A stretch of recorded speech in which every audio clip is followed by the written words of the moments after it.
It is the monstrous yet seemingly unanswerable claim of totalitarian rule that, far from being lawless, it goes to the sources of authority from which positive laws receive their ultimate legitimation, that far from being arbitrary, it is more obedient to these superhuman forces than any government ever was before, and that far from wielding its power in the interest of one man, it is quite prepared to sacrifice everybody's vital, immediate interests to the execution of what it assumes to be the law of history or the law of nature.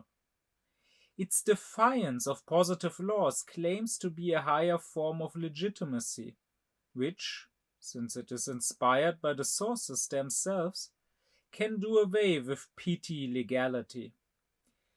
Totalitarian lawfulness pretends to have found a way to establish the rule of justice on earth, something which the legality of positive law admittedly could never attain.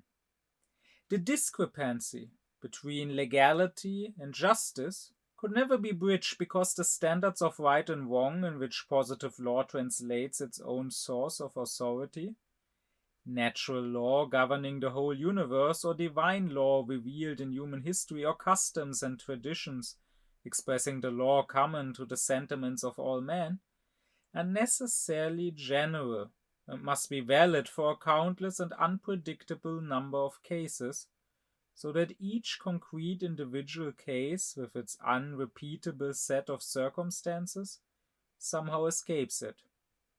Totalitarian lawfulness, defying legality and pretending to establish the direct reign of justice on earth, executes the law of history or of nature without translating it into standards of right and wrong for individual behavior. It applies the law directly to mankind without bothering with the behavior of man.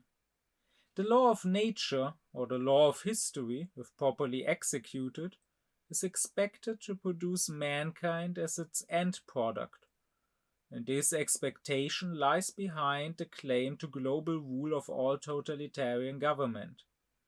Totalitarian policy claims to transform the human species into an active, unfailing carrier of a law to which human beings otherwise would only passively and reluctantly be subjected. Hannah Arendt. 2 weeks ago, I gave a lecture about the great political thinker Hannah Arendt and how her concept of totalitarianism can help us in understanding Israel.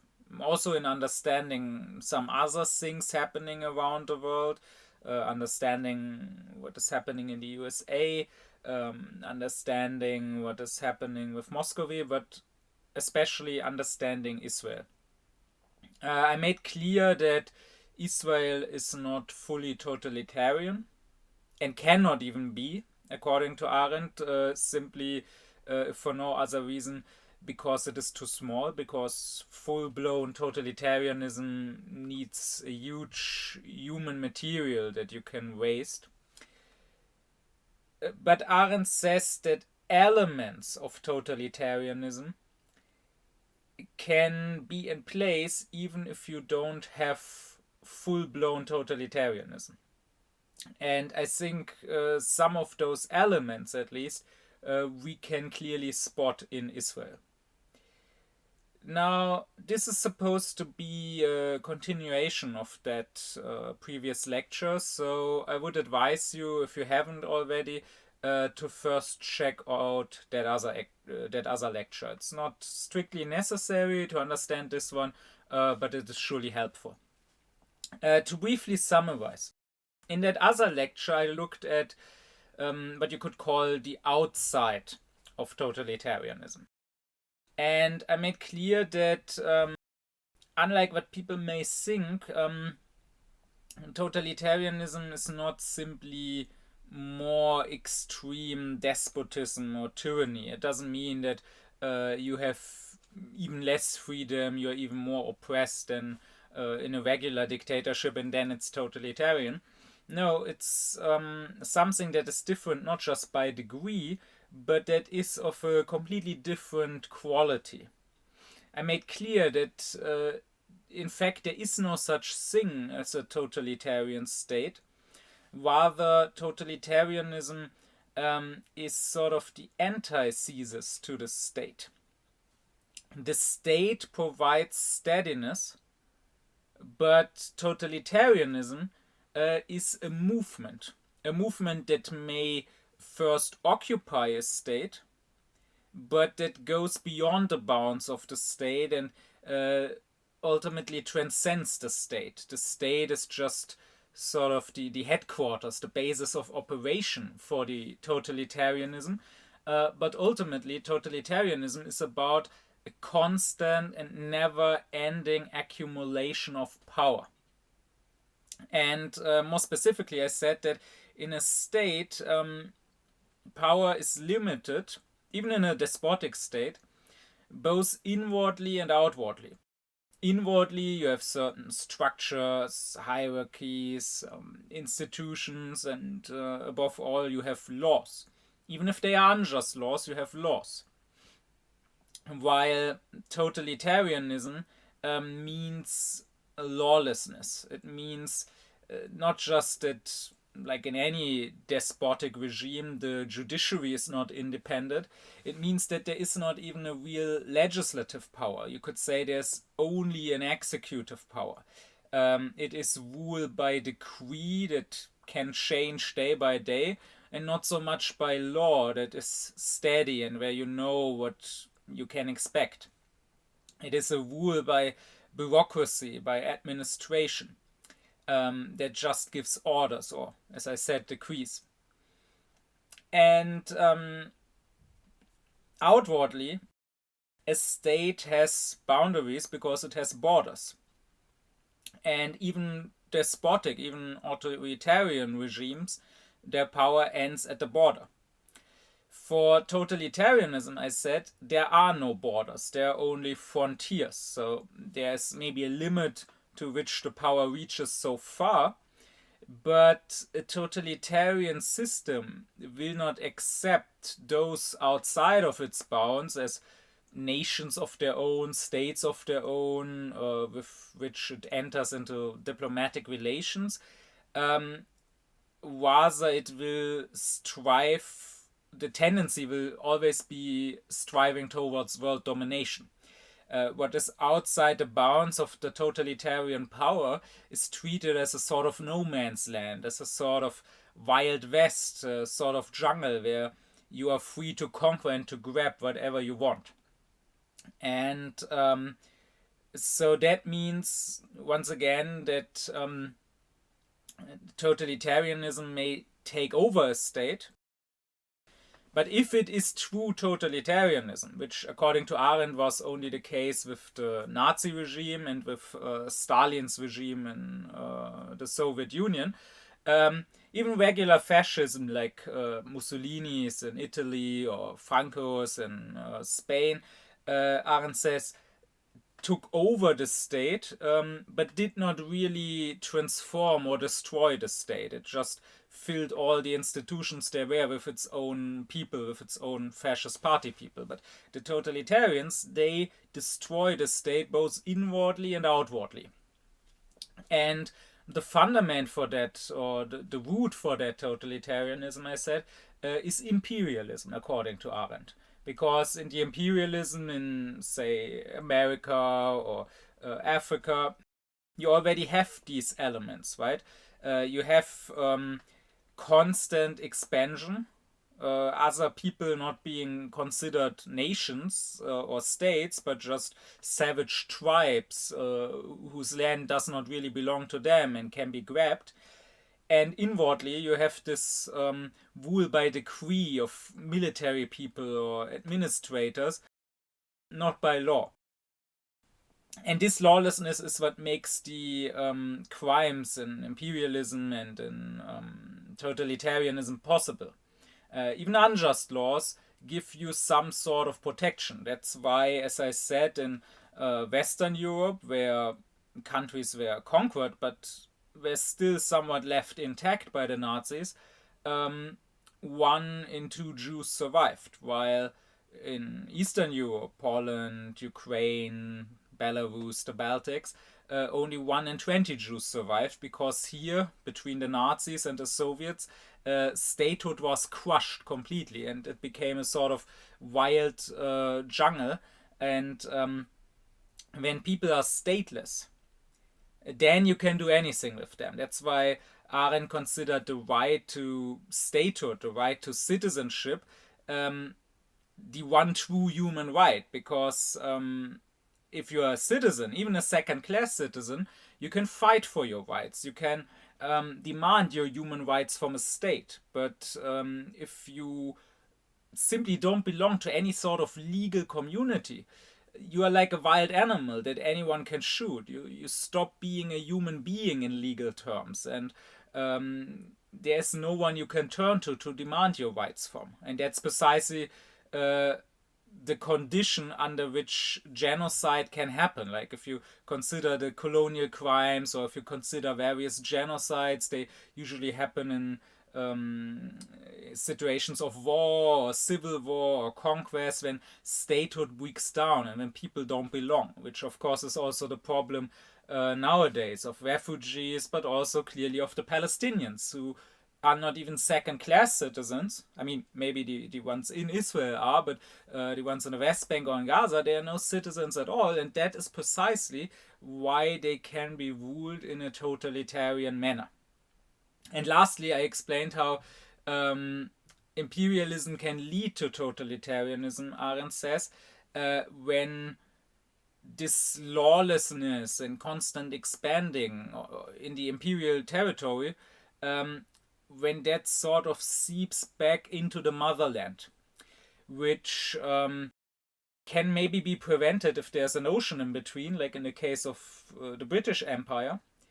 But the case of Germany or of Muscovy was that there was no clear, it was a land empire, right? So there was no clear distinction between the imperial territory and the motherland, and that is when there can be this sort of osmosis, this lawlessness coming back to the center. And again, this is what we could see in Israel, right? The lawlessness of the West Bank through this judicial reform that was being pushed already before October the 7th,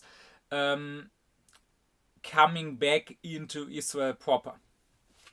Now, what I want to do in this second additional lecture is I want to talk more about what you could say the inside of totalitarianism. So what is happening there, how does it work, what is happening psychologically. And here I want to address a few things. Not everything that could be said, but the elements that Arendt described that I think are most interesting when it comes to Israel, or most helpful in understanding what's happening in Israel. Zionism is racism. Israel cannot be both. Israel is either a racist Jewish state, or it's a democratic state for everybody. And that's what I would like Israel to be. I'd like a democratic solution, one state with equal rights for all its inhabitants. Your organization, Human Rights Watch, issued a report last year about Israel, and the conclusion was it is an apartheid state. And there are 4 major human rights groups in the last 2 years who issued similar reports, reached the same conclusion. Israel is an apartheid state. So apartheid is racism. Apartheid is discrimination. But Israel is the only member of the United Nations that I know which is officially racist. And I say this because of the July 2018 nation-state law, which says the Jews have a unique right to self-determination in Israel.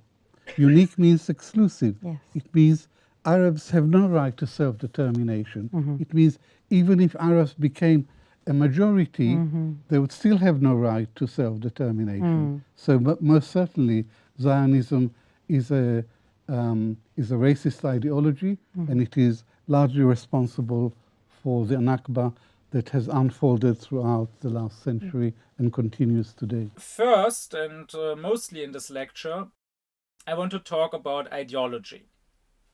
Because I said totalitarianism is not a form of state. A state is something steady. People in the state can move and develop and progress, but the state as such provides a steady fundament for that. While totalitarianism, as said, is a movement, right? The National Socialist movement, the Communist movement.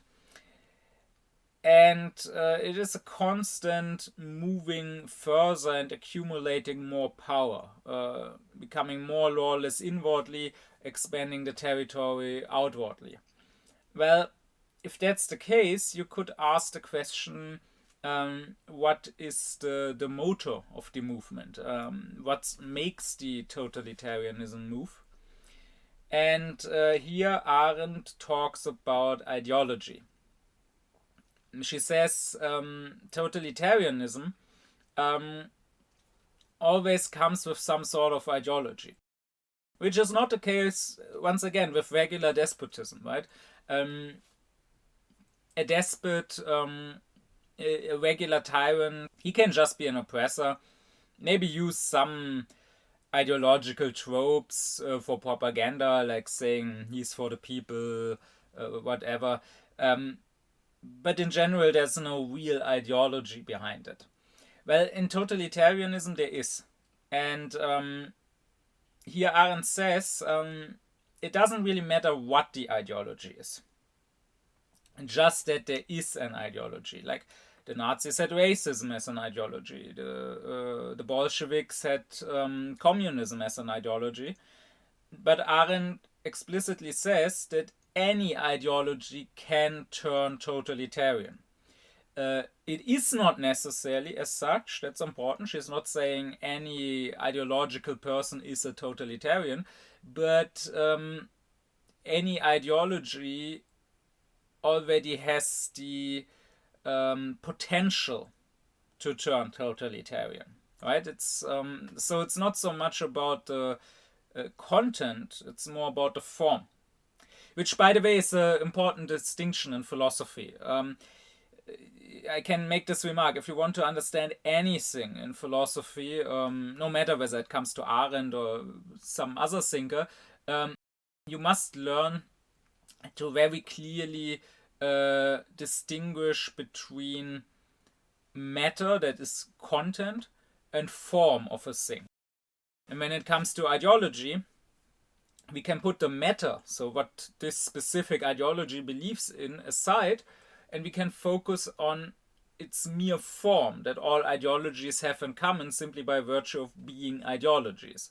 And it is the form alone which involves the danger of turning totalitarian.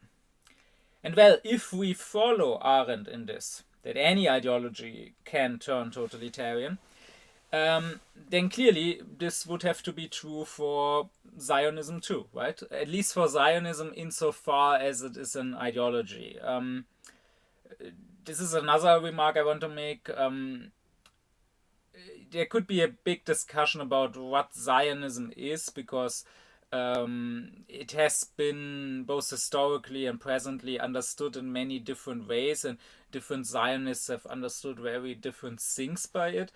And unfortunately, there's a number of people protesting Israel, being against Israel, who are quite superficial about that, and you will just say things like, oh, Zionism is a Jewish supremacist ideology, Zionism is like Nazism.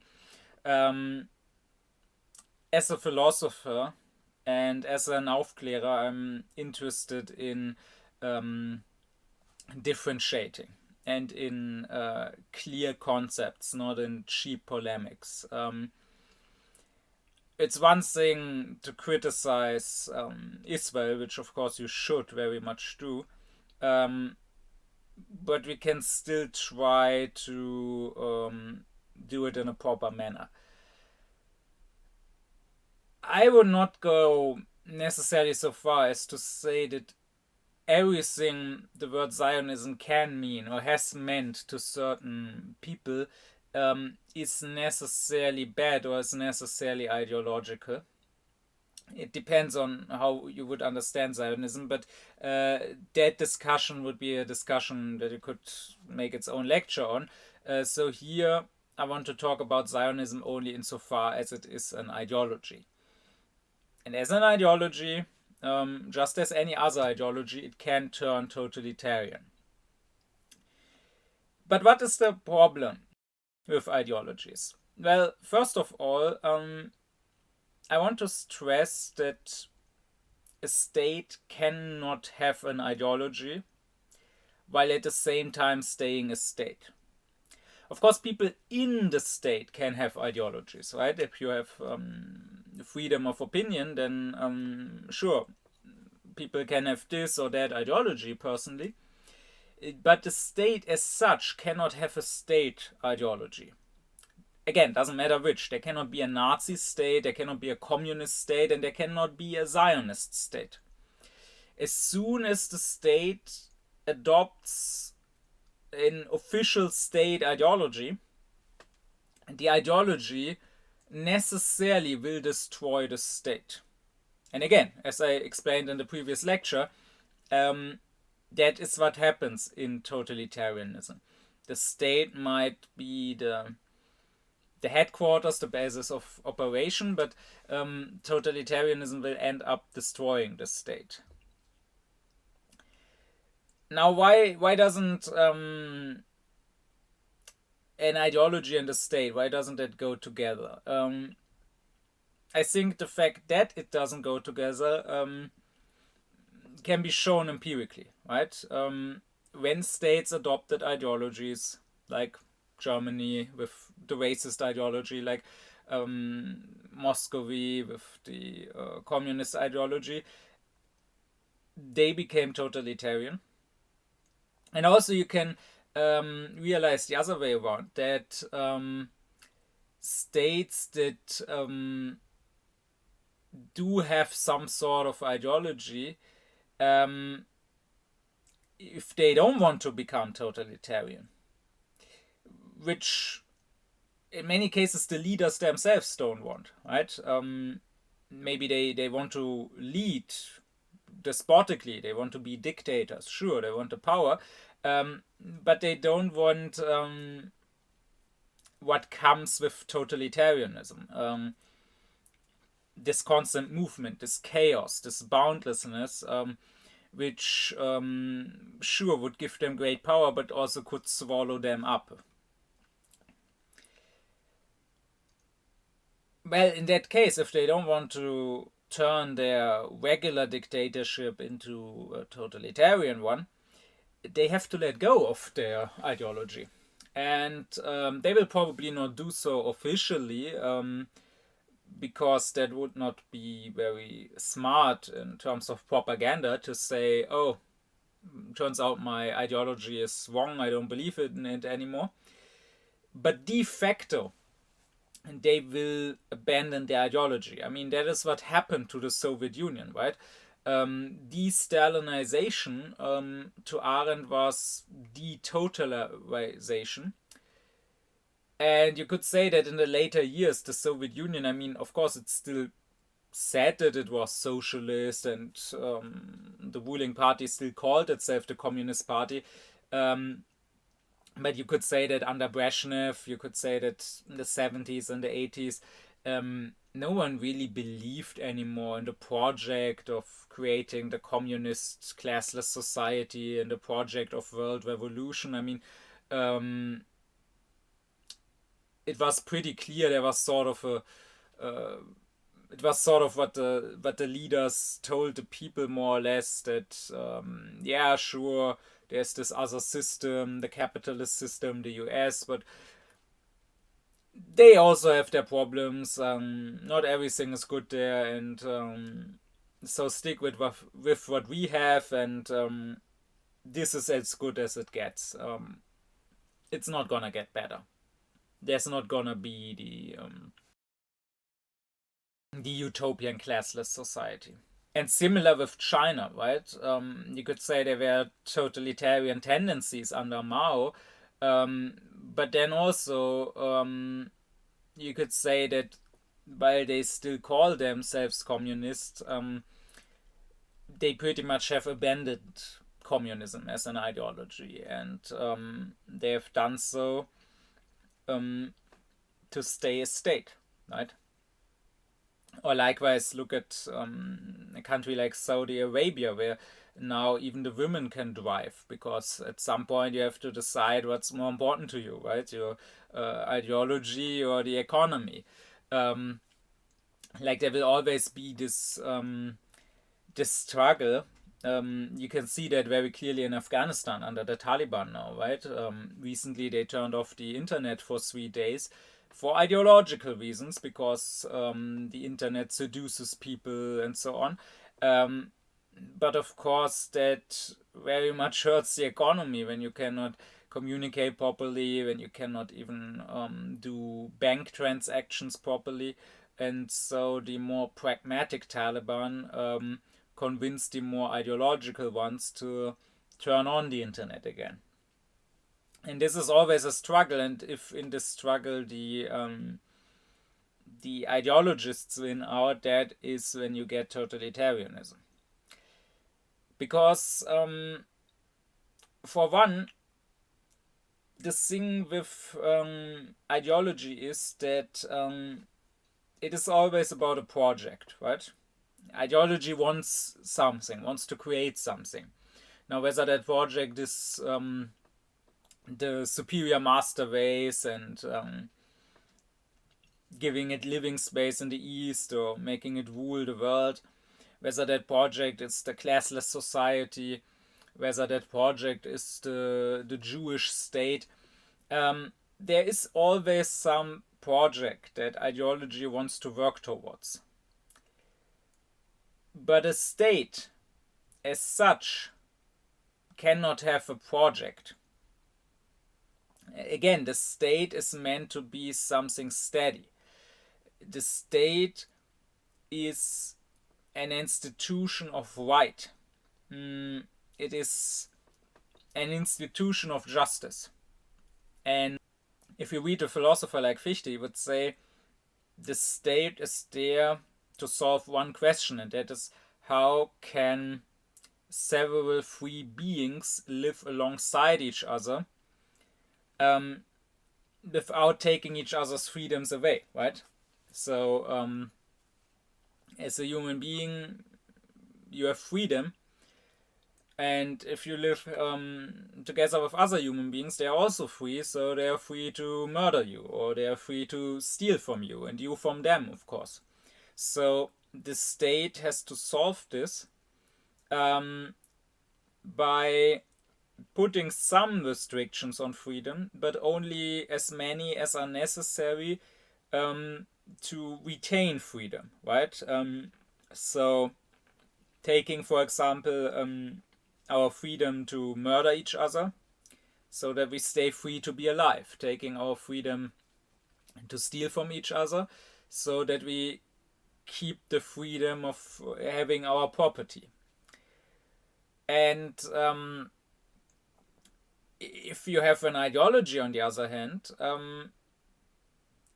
then, well, the ideology probably will call for taking away certain people's freedom. Like the ideology, let's say the racist ideology of the Nazis, says that no, we cannot live alongside the Jews, right? Or we cannot live alongside the disabled. They need to go. So the question of the philosophy of right, the question the state is meant to solve, how can several free beings live alongside each other? What laws do we need to put in place to make that possible? The ideology would answer they can't.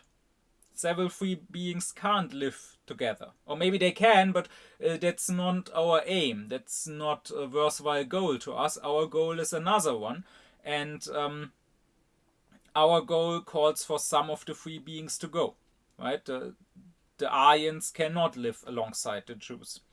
And likewise, in the case of Zionism, the question was never how can several free beings, Jewish beings, Arab beings, live alongside in the land of Palestine.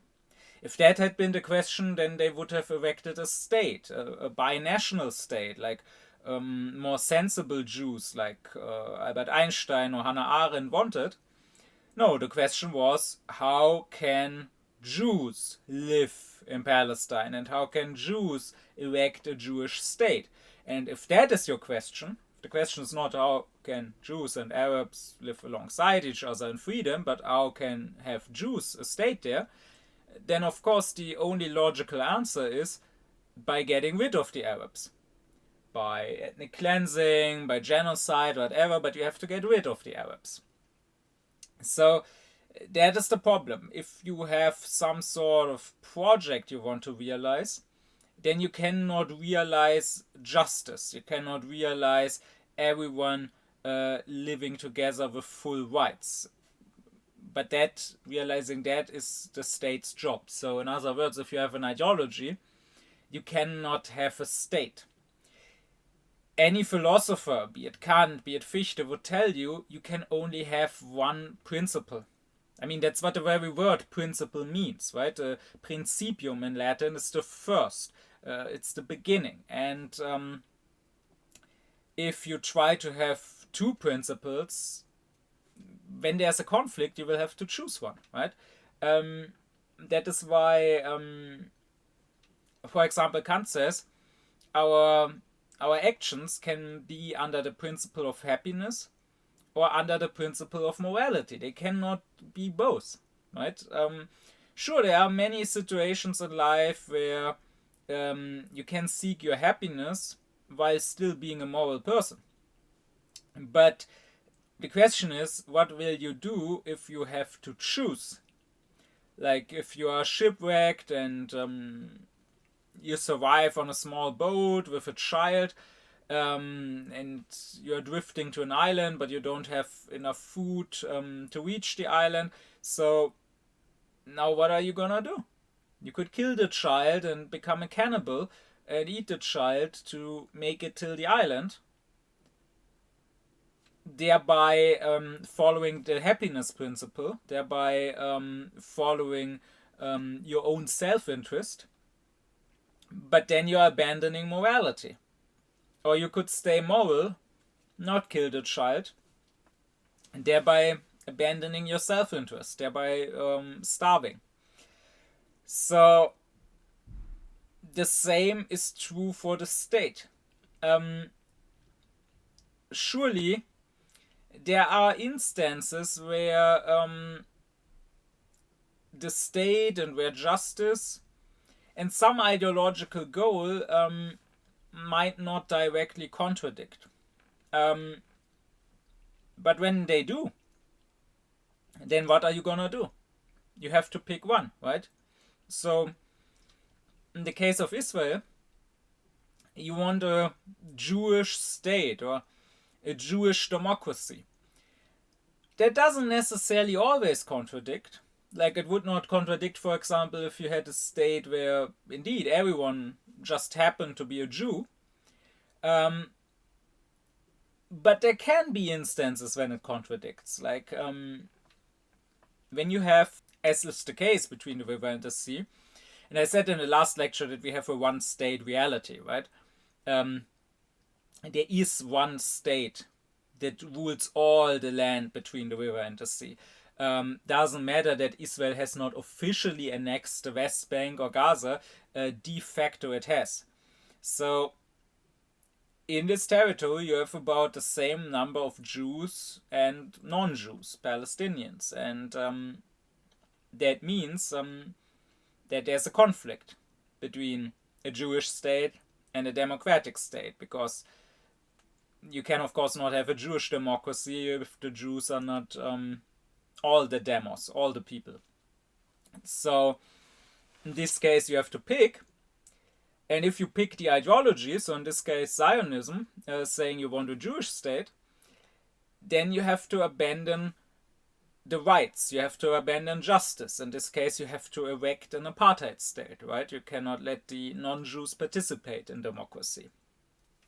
So clearly you can see that having an official state ideology is necessarily at odds with having a proper state. If by a proper state, once again, we understand an institution of justice that solves the question, how can all the people in a given territory live together as equals in freedom. Now, this, however, would probably explain why with a state ideology you necessarily have despotism. But maybe it doesn't yet explain why you necessarily have totalitarianism even. So we need to go a bit further. And here we get back to the fact that totalitarianism means constant movement. And that, as I said, this movement is driven by the ideology. Well, what even is an ideology? Arendt takes the term quite literally and says it is the logic, the inner logic of an idea. So, an ideology starts with a certain premise, something you believe in.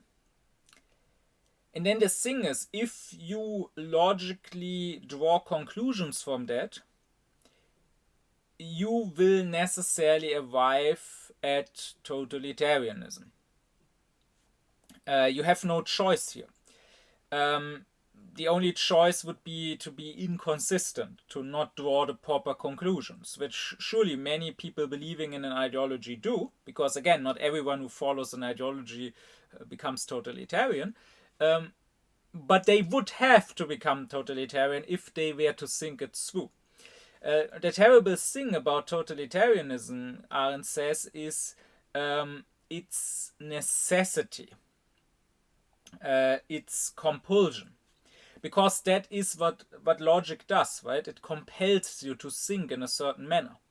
To Arendt, there is other forms of thinking. There is a form of free thinking, which the philosopher does. But logic is not free. Let's take the most common example from the history of logics. The syllogism, all men are mortal. Socrates is a man, so Socrates is mortal. Now, you could doubt the premises. You could say maybe not all men are mortal. Maybe some human beings are immortal. Or you could say maybe Socrates is actually not a human being. Maybe he's a god in disguise. But if you accept the premises that all men are mortal and that Socrates is one of these men, then you must accept that therefore he is mortal. If you now don't accept that, you're simply not thinking right. You're simply not following the rules of logic. So again, logic compels you to draw, if you accept certain premises, to draw certain conclusions. And this is what totalitarianism does. Arendt says that the ideologies as such were not new. Neither Hitler nor Stalin invented the ideologies, right? Racism and anti-Semitism had been there in the 19th century already, before the Nazis. And likewise, Stalin did not come up with communism, right? He was not Marx or Engels. But what they both did is they took up ideologies that already existed, but they thought them through. They thought them through to their logical conclusion. Not all racists want Auschwitz. But if you are a racist, then you must want Auschwitz if you want to be consistent and logical. If you do say, well, there are different races, and some of them are better than others, and they are engaged in some sort of struggle and some sort of Darwinian struggle for survival of the fittest, then the fittest race has to destroy the less fit races, or otherwise it itself will be destroyed, right?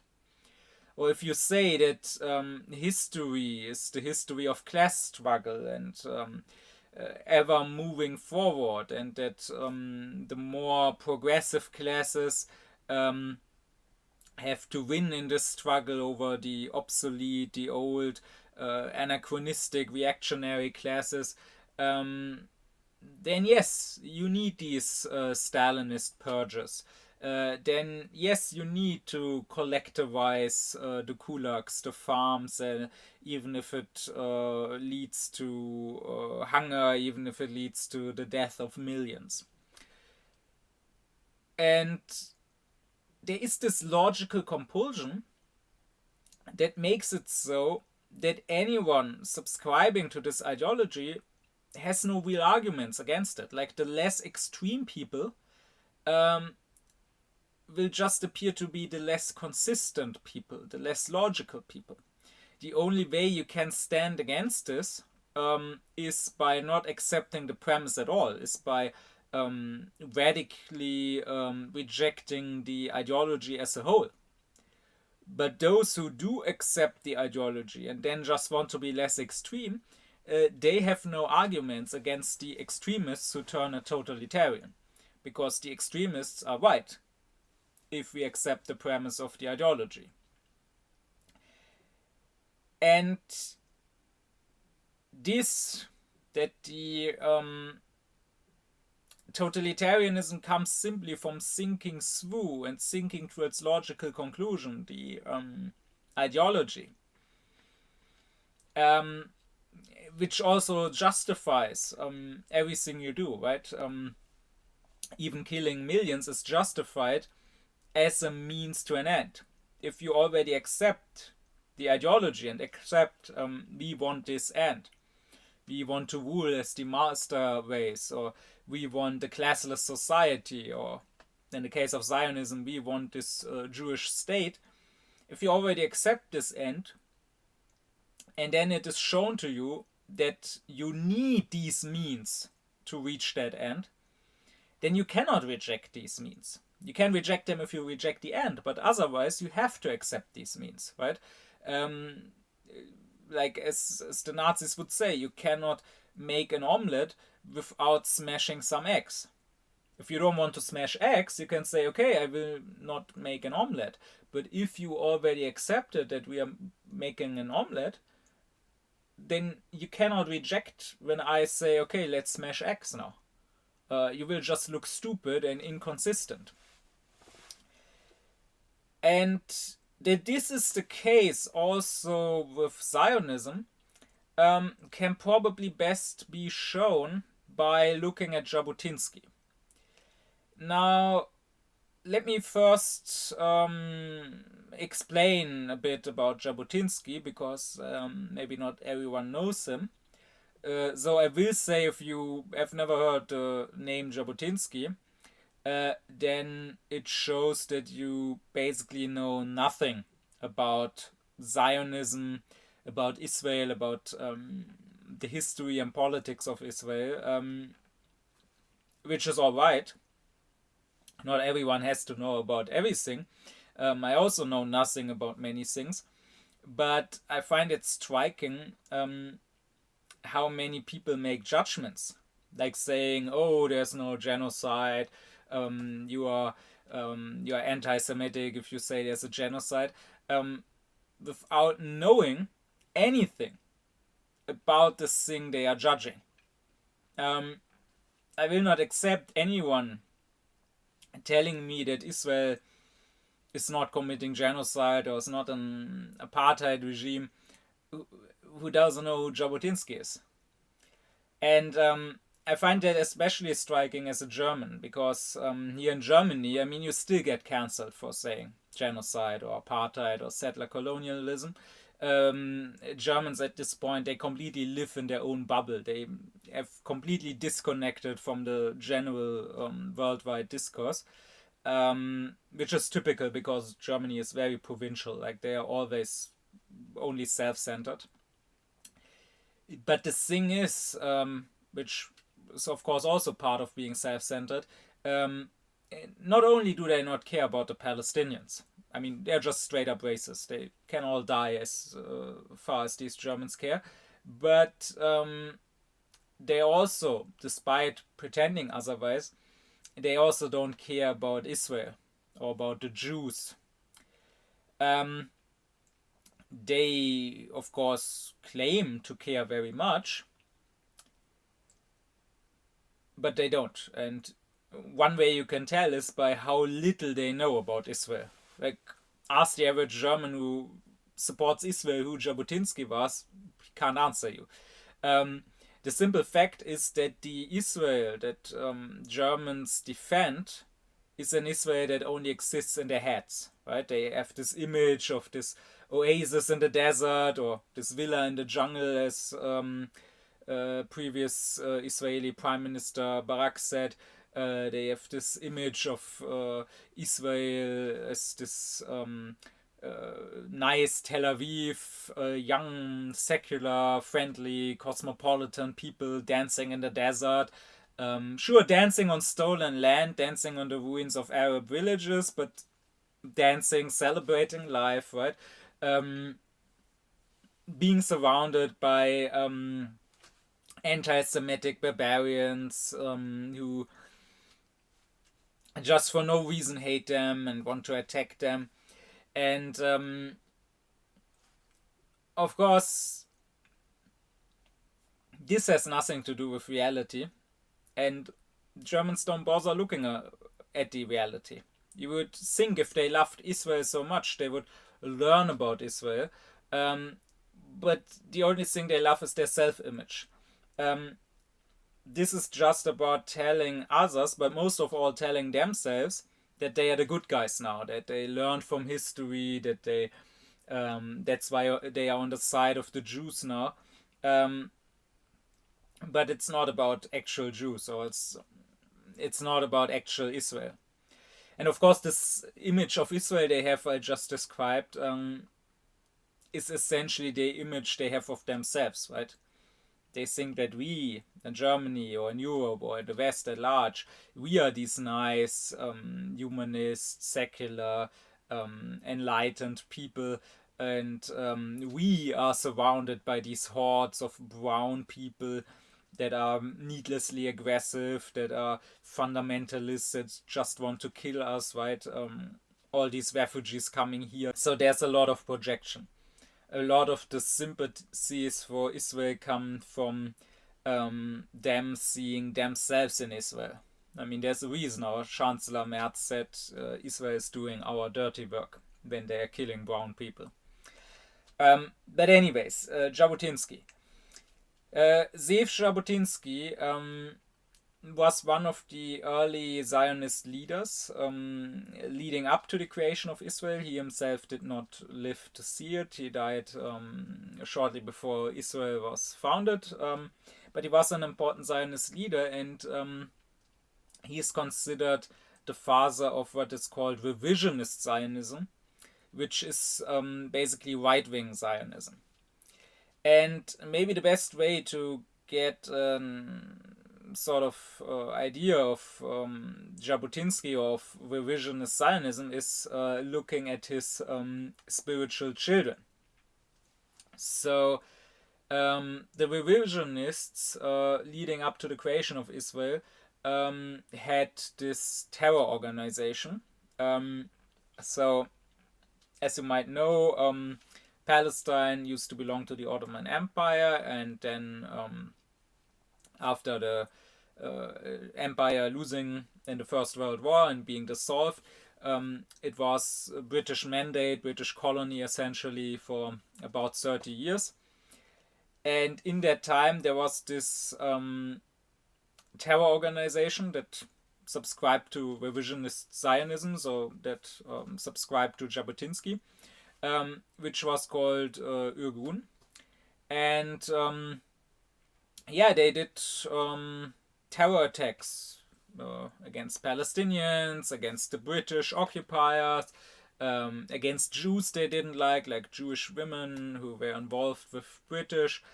And they did things like bombing buses or marketplaces, for example, which kind of sounds familiar, right? But I guess it's only bad when Hamas does it, but not when the Jews do it to get to a state, right? And they would hide their people, or they would hide their weapons sometimes in school buildings or in synagogues. Again, if Hamas did that, we would say, oh, they're using people as human shields. But here it's okay. Like, it's not something that is considered shameful nowadays in Israel. No, they are proud of that. Like, they put up plates on those buildings that say, oh, here in this building, the terrorists used to hide their weapons. Like, of course, they probably don't hide the terrorists, but that's, of course, what they were. And they are responsible for many attacks. For example, the bombing of the King David Hotel, which cost 91 people their lives. There was also a second terrorist organization that also subscribed to revisionist Zionism, which was called Lehi. And this group was even more extreme. They split off from Irgun because of the Second World War. Because with the Second World War starting, the British, of course, started fighting the Nazis. And so Irgun was like, okay, for now we will stop bombing the British because they are fighting the Nazis. Well, some people in their ranks didn't like that, so they formed the Lehi group. And this group continued attacking the British. In fact, as late as 1941, this group tried to team up with the Nazis because they were like, hey, we have lots in common, right? You want a Europe that is empty of Jews? We want a Europe that is empty of Jews. So why don't you just send the Jews here? You are fighting the British in Europe. We are fighting the British here. You are fascists. We are fascists. We both want to create a homogeneous, fascist, totalitarian ethno-state. So let's be friends. Now, the Nazis didn't agree to this, but the Lehi group certainly tried. And both of these groups, of course, were, after the Second World War, when Israel was created, were engaged in the Nakba, the ethnic cleansing of more than 700,000 Palestinians. And the most infamous incident is the massacre of the village Deir Yassin, where both of these groups were involved in killing way over 100 people, women, children, and people they didn't kill. They took and drove them through the streets of Jerusalem, where Jewish civilians would taunt them, would insult them, would throw stones at them, where some civilians even offered money to the fighters of Irgun and Lehi for being allowed to kill one of the Palestinians. Once again, we have all heard that everyone in Gaza is guilty and that they deserve to be bombed because they celebrated the 7th of October, because they handed out sweets after the 7th of October. If we accept that logic, then I guess the 7th of October and all the attacks that came before were also justified because of stuff like the Deir Yassin massacre. And by the way, those two groups, these terrorists, when Israel was founded, they were not rounded up and locked away. Rather, they were integrated into the newly formed Israeli army. So the Israeli army, the IGF, and yes, that's their proper name that we should call them. I know people have called them for a while IOF, but I think after the last 2 years we should switch to saying IGF, because that's what they are. The IGF was formed out of terrorist organizations. So, and I mean, Hamas has said that if they get their Palestinian state, they would dissolve their military arm, they would be a regular party, and they would their fighters would be integrated into a regular Palestinian army. So you could say the ironic thing is that in lots of ways, Israel is kind of just what Hamas would maybe be if they were successful. But it seems to only be okay if Jews do it, right? If Jews do terrorism to attain a state. And actually, if you want to get an idea of the current state of Israel, after the 7th of October, they got a 95-year-old veteran of Lehi. So, of that terrorist group that wanted to be friends with the Nazis, of that group that is responsible for the Deir Yassin massacre. And they let him hold a motivational speech to the soldiers. And he certainly did motivate them. תעלו והצליחו, תכסחו אותם כמה שיותר, שלא להשאיר מהם זכר. שלא לא הם, לא אמא שלהם, לא הילדה שלהם, לא התינוקות שלהם. אסור להם לחיות האלה. נקבל עוד טילים מהחיזבאללה, ויקומו כל הערבים בארץ נגדנו, ואז לא תהיה ברירה, מי יש לו נשק יירה בהם.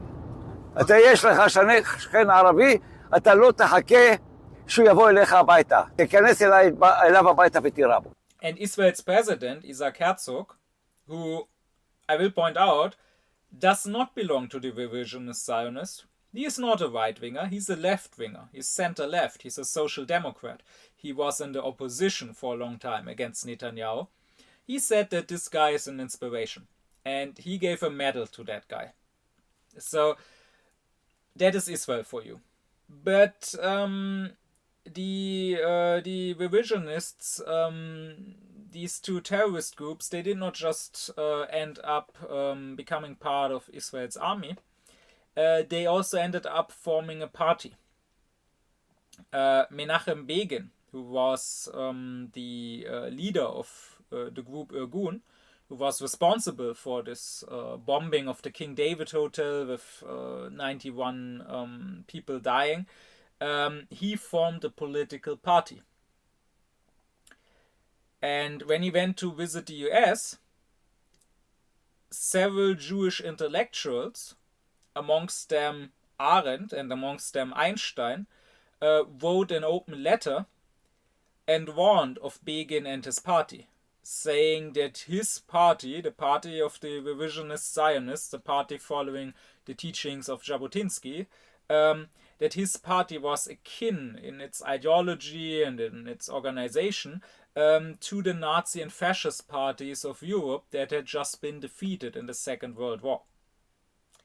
But to be sure, Einstein and Arendt nowadays would just be accused of being self-hating Jews.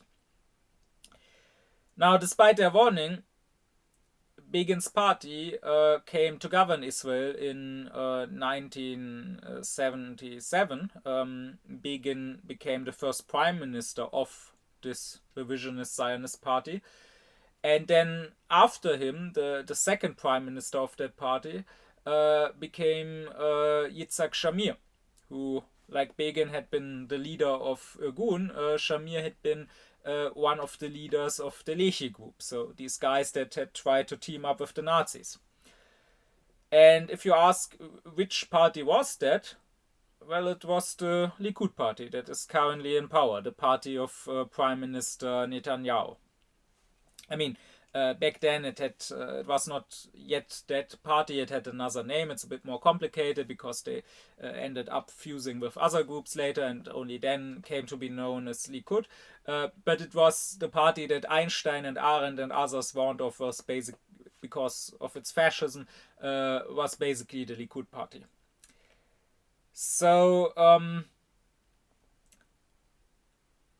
And the Likud party, their headquarters is called the Zev Fortress, after Zev Jabotinsky, their, you could say, spiritual ancestor.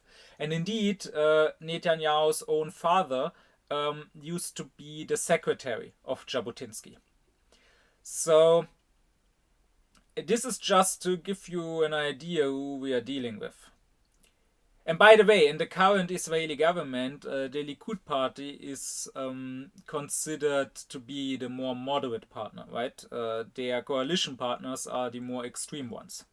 So the party that Einstein and Arendt warned of for being fascist, the party that was formed by terrorists, is now the more moderate party in the government. But still, if you think that this party and this government are in any way capable of war crimes or genocide, you are clearly an anti-Semite. So, back to Zev Jabotinsky himself. He wrote this famous essay. If you're interested in it, it's less than 10 pages and you can very easily find it online. Called The Iron Wall. And in that essay, he says basically, okay, we want to colonize Palestine. And to be clear here, that's not me summarizing it. That's his own words. He says colonize. So that's also funny, right? All those people who will say it's anti-Semitism to say that Israel is a case of settler colonialism. I mean, on the one hand, they are just being ridiculous because, I mean, you just need to look. What else is Israel? Of course, it is settler colonialism. You have the Palestinians who lived there for hundreds of years, the indigenous people of the area. And then suddenly you have people from Europe coming there to settle and to build their own state. And I mean, what argument do you have against calling it settler colonialism? The fact that Jews were persecuted or oppressed in Europe is not an argument against it. Because that argument you could also use in many other cases of settler colonialism. I mean, many of the Protestant sects that came to colonize America were persecuted in Europe. Or if you look at Australia, it was founded as a prison colony, essentially. And also people that later went to settle the US after the early waves of settlers were often people that had no future in Europe, like many Irish who in Europe were being colonized and genocided, or for example, many Germans moved there because for economic reasons, but also many failed German revolutionaries after the failed revolution of 1848. I mean, this should be kind of common sense. If you are privileged where you live, why would you move away? So it is often the case that the colonizers are not exactly the most privileged people where they come from. But you have to look at it from the perspective of those who are being colonized.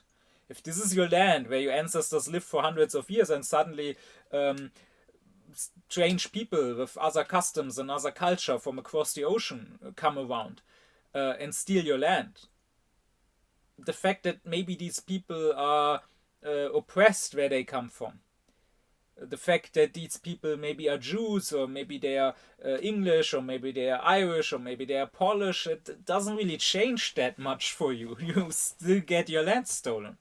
So clearly this is settler colonialism, but the funny thing is that the early Zionists said as much. It's not just Jabotinsky. You can read any of them. They all, starting with Herzl himself, the founder of Zionism, they all freely talked about colonialism because, of course, back then it was not a dirty word, right? Back then, all the European nations engaged in colonialism, so no one considered it a bad thing. But anyways, back to this essay, to the Iron Wall. Jabotinsky says, so we want to colonize this land.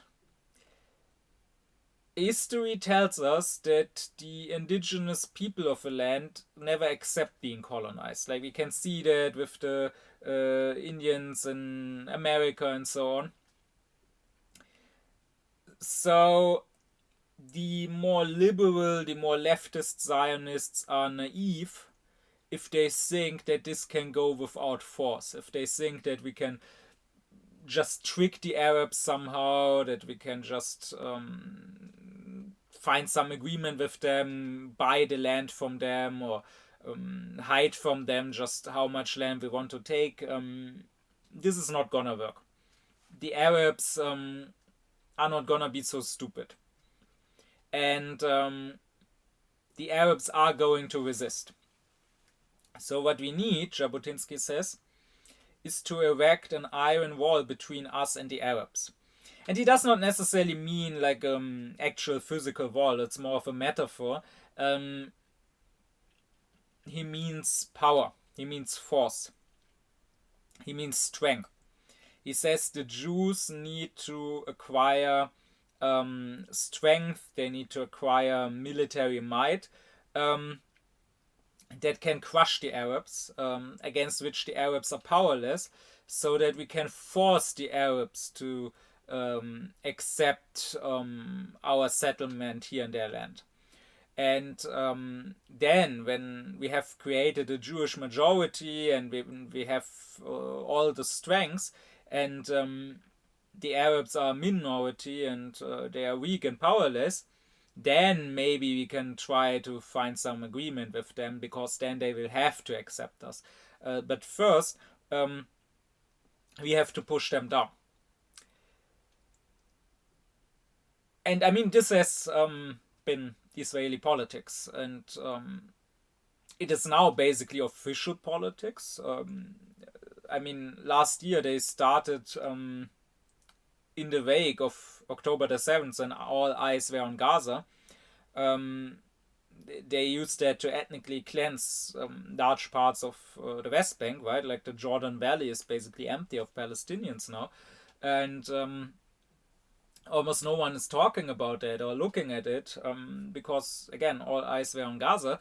But they had this military operation where more than 40,000 people got ethnically cleansed. And this was called Operation Iron Wall. So this sort of thinking, Jabotinsky's thinking, is very much alive in Israel. But it has been the politics not just of the Likud party that directly comes from Jabotinsky's thinking. Rather, it has been the politics of all Israeli leaders and politicians since Israel's foundation. The leftists, the social democratic, socialist Zionists may have been personal opponents of Jabotinsky, like David Ben-Gurion, the first prime minister of Israel, who was a socialist. He didn't like Jabotinsky very much, but essentially they still adopted his politics. Their politics was still to not find agreement with the Palestinians, but rather to make sure they are the stronger ones, and to make sure they have the power to push them aside and to oppress them. Well, the interesting thing for this lecture is the end of Jabotinsky's essay, and that's why I'm talking about all of this. Like, I digressed a bit to give context, but what I want to get to is the end, where Jabotinsky says, in the first place, if anyone objects that this point of view is immoral, I answer, it is not true. Either Zionism is moral and just, or it is immoral and unjust. But that is a question that we should have settled before we became Zionists. Actually, we have settled that question, and in the affirmative.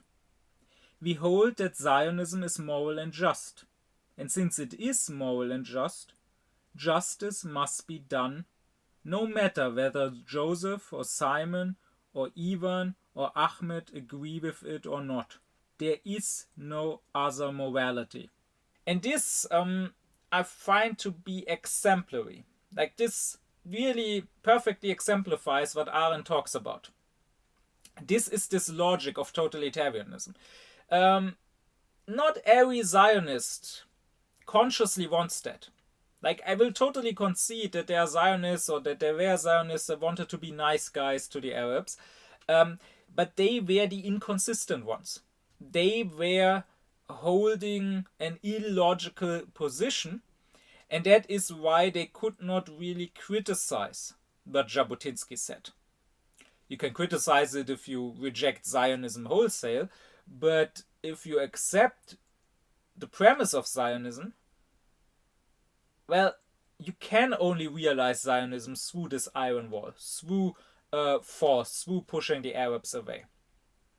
And that is exactly, once again, why Jabotinsky won out, right? Why even his political opponents were forced to take up his proposed policies, and why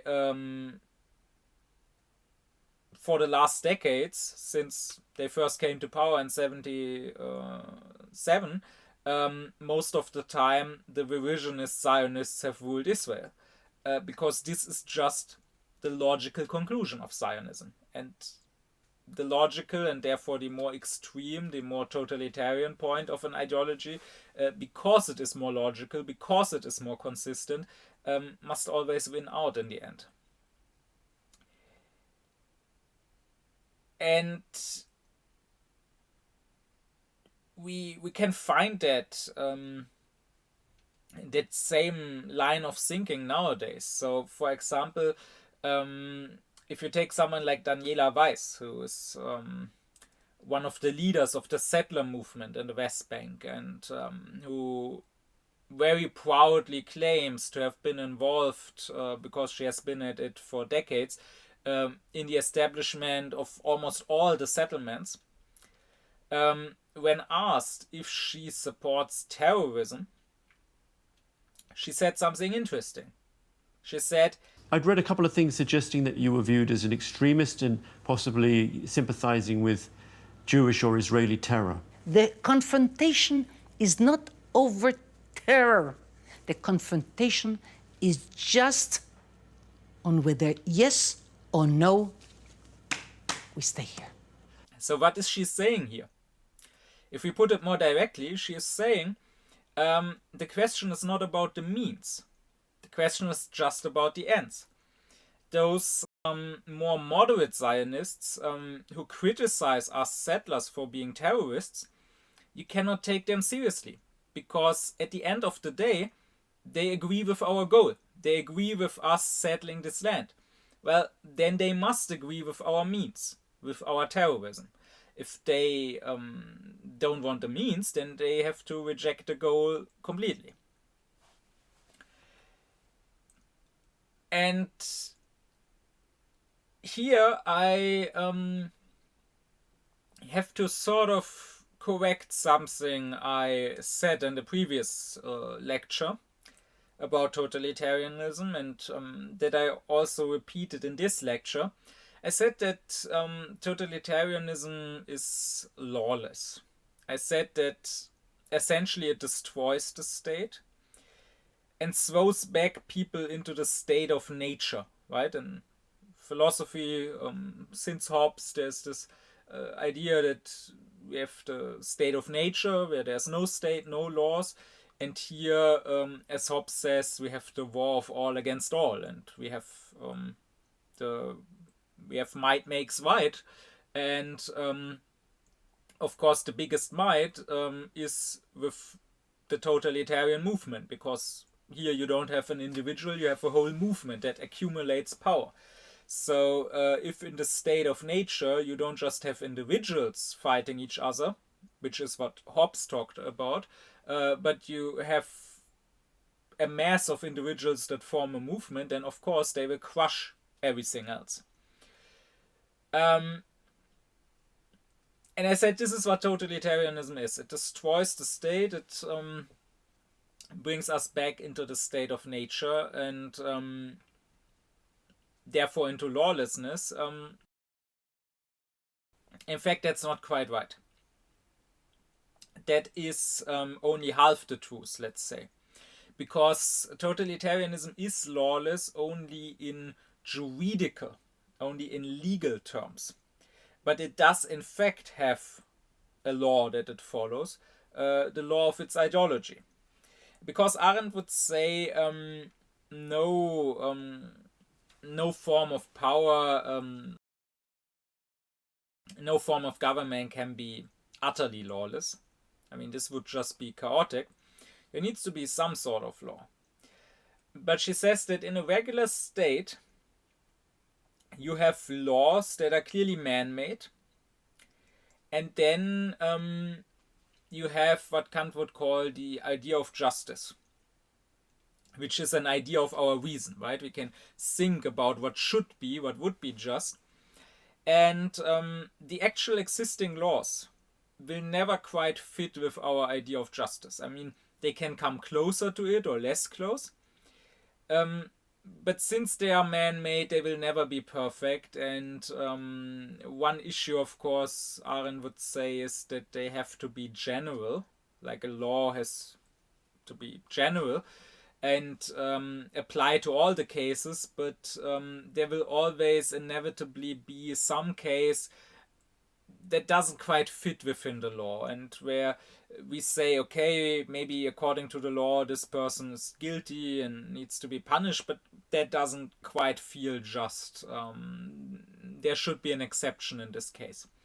So the law made by man, there will always be some sort of abyss between the law and justice. But the good thing about that is that this precisely allows us to criticize the law and to always improve the law, to always make it more just, because we can always hold the existing laws against our idea of justice, against our idea of how things should be, and then we can criticize and improve them. Now, totalitarianism, Arendt says, claims to solve this and to bridge the abyss, because the ideology claims to have found some sort of higher law, a law that is not man-made, a law that is, say, a law of nature. That's what the Nazis claimed with their racism, right? That there's this Darwinian struggle of different species, different races, this survival of the fittest, and this is simply a law of nature.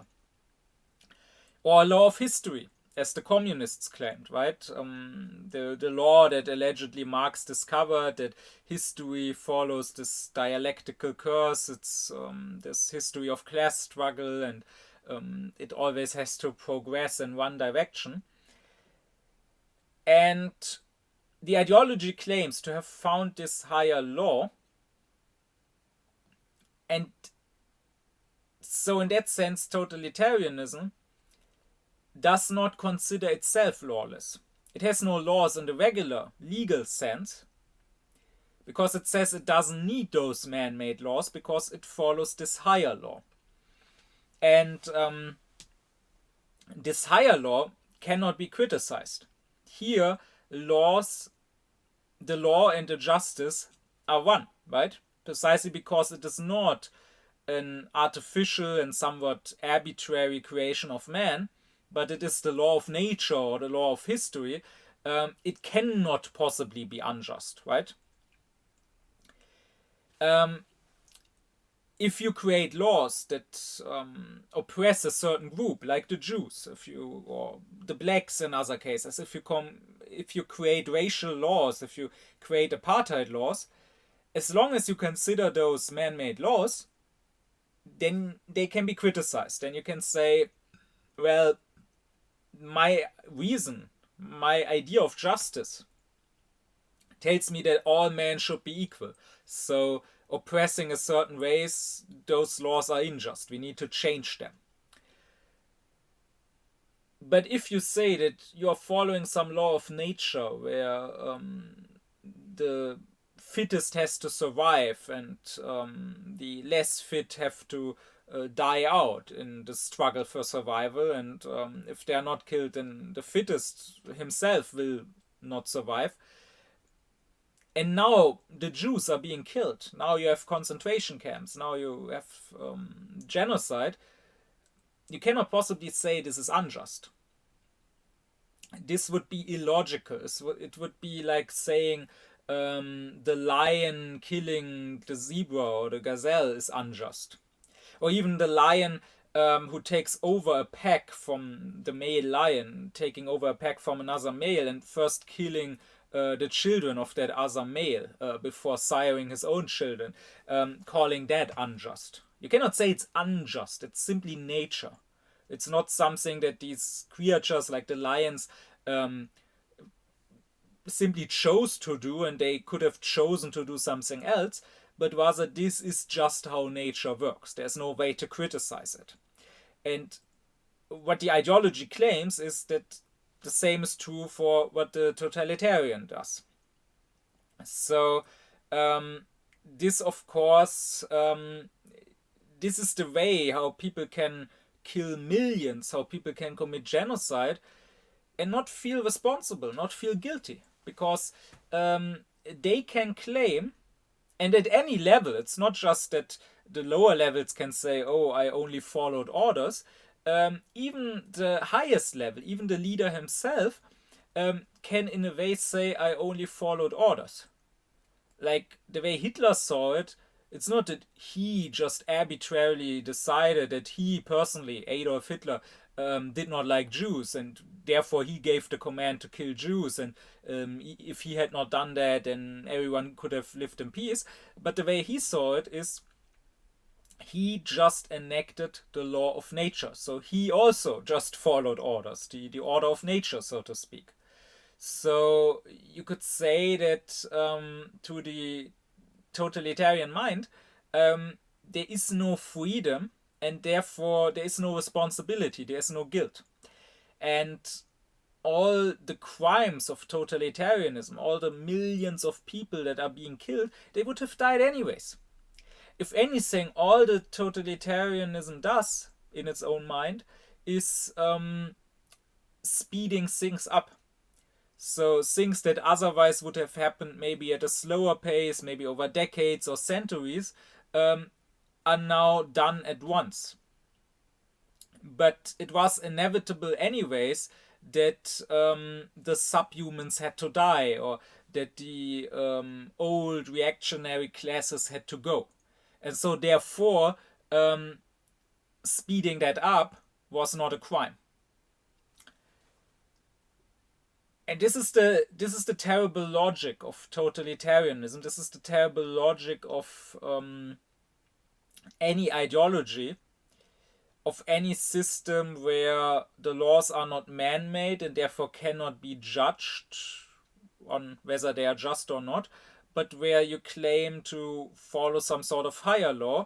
And once again, this is exactly, of course, what happens in Zionism, right? Arendt says that an ideology claims to be about history and claims to have the key to history. So through ideology, you understand all of history.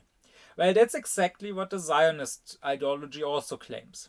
I mean, if anything, there's a slight difference in it being a less universal approach.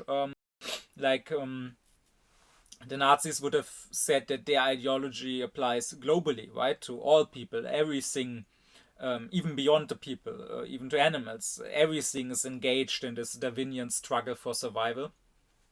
And likewise, the communists would have said, of course, that their ideology applies to all human societies. There's always class struggle. While the Zionist ideology claims to have the key to history, not to the history of humanity, but to the history specifically of the Jews, right? The Zionist ideology doesn't claim to tell you anything about the history of, say, Japan or whatever. But it does claim to have the key to the Jewish history. And it claims that the Jews were, 2,000 years ago, they were driven out of their land, which is already historically wrong. I mean, surely there's some truth to it, but there has also been a lot of voluntary migration from ancient Palestine, and also there have been a lot of Jews who stayed there and eventually converted, and who are ironically the ancestors of the modern day Palestinians. But it's not the case that the Romans kicked every single Jew out of the land. There was not this mass scale expulsion as many people believe. That's simply not a historical fact. But then the Zionists will claim that all these 2,000 years are the history of anti-Semitism, of Jews being oppressed and hunted down, a history of pogroms, and the Holocaust was the logical and inevitable conclusion. It was basically one big pogrom. And again, of course, this is a very wrong way to look at history or at Jewish history. Of course, it doesn't cover the history of non-European Jews at all, because the Mizrahi Jews, the Oriental Jews, they were not so oppressed and hunted down and so on. They lived together with other people for a long time, and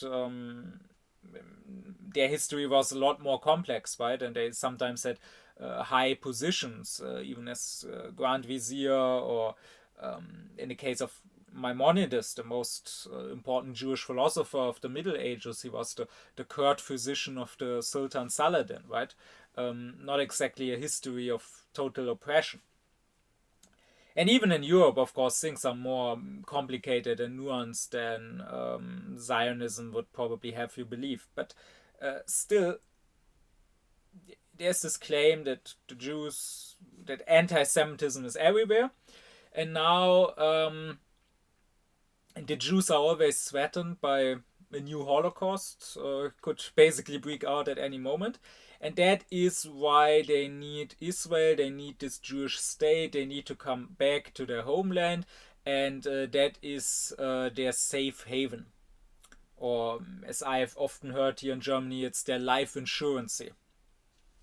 Now, of course, there are not just a lot of just factual untruths historically, things that are not true historically. The whole ideology here is also terribly inconsistent. I mean, what they claim, it's just not possible. I mean, first of all, they will say that Israel is there to save the Jews in case there's a new Holocaust or something. How would Israel do that exactly? I mean, many countries don't have that many Jews, so maybe they could move to Israel. But the biggest Jewish community outside Israel is in the US. There are about 7 million Jews in the US, which is about the same number of Jews as you have in Israel. So let's say there's a new Hitler that rises to power in the US, and the Jews of the US are threatened with a new Holocaust. Now we have Israel, their life insurance. Now, how is Israel gonna take up 7 million Jews at once? That won't work. So, I mean, Israel is kind of like a bank. We can all go to the bank individually and take all our money off the bank. But if all of us did it at the same time, there would be a big financial crisis. And likewise, sure, every individual Jew in the world can probably migrate to Israel, but if they indeed try to do it all at the same time, Israel would break down. And also, that aside, even if they all move to Israel, how exactly could Israel defend them if something like the Nazis came back to power? I mean, and this is not just my thought, this is something that my grandfather, who was a professor of sociology in the US and who was himself a Jew, an American Jew, what he already wrote about like 20 years ago in The Nation, saying that the combined might of the Soviet Union, the British Empire and the US was needed to defeat the Nazis. The Nazis crushed many tiny countries in their way.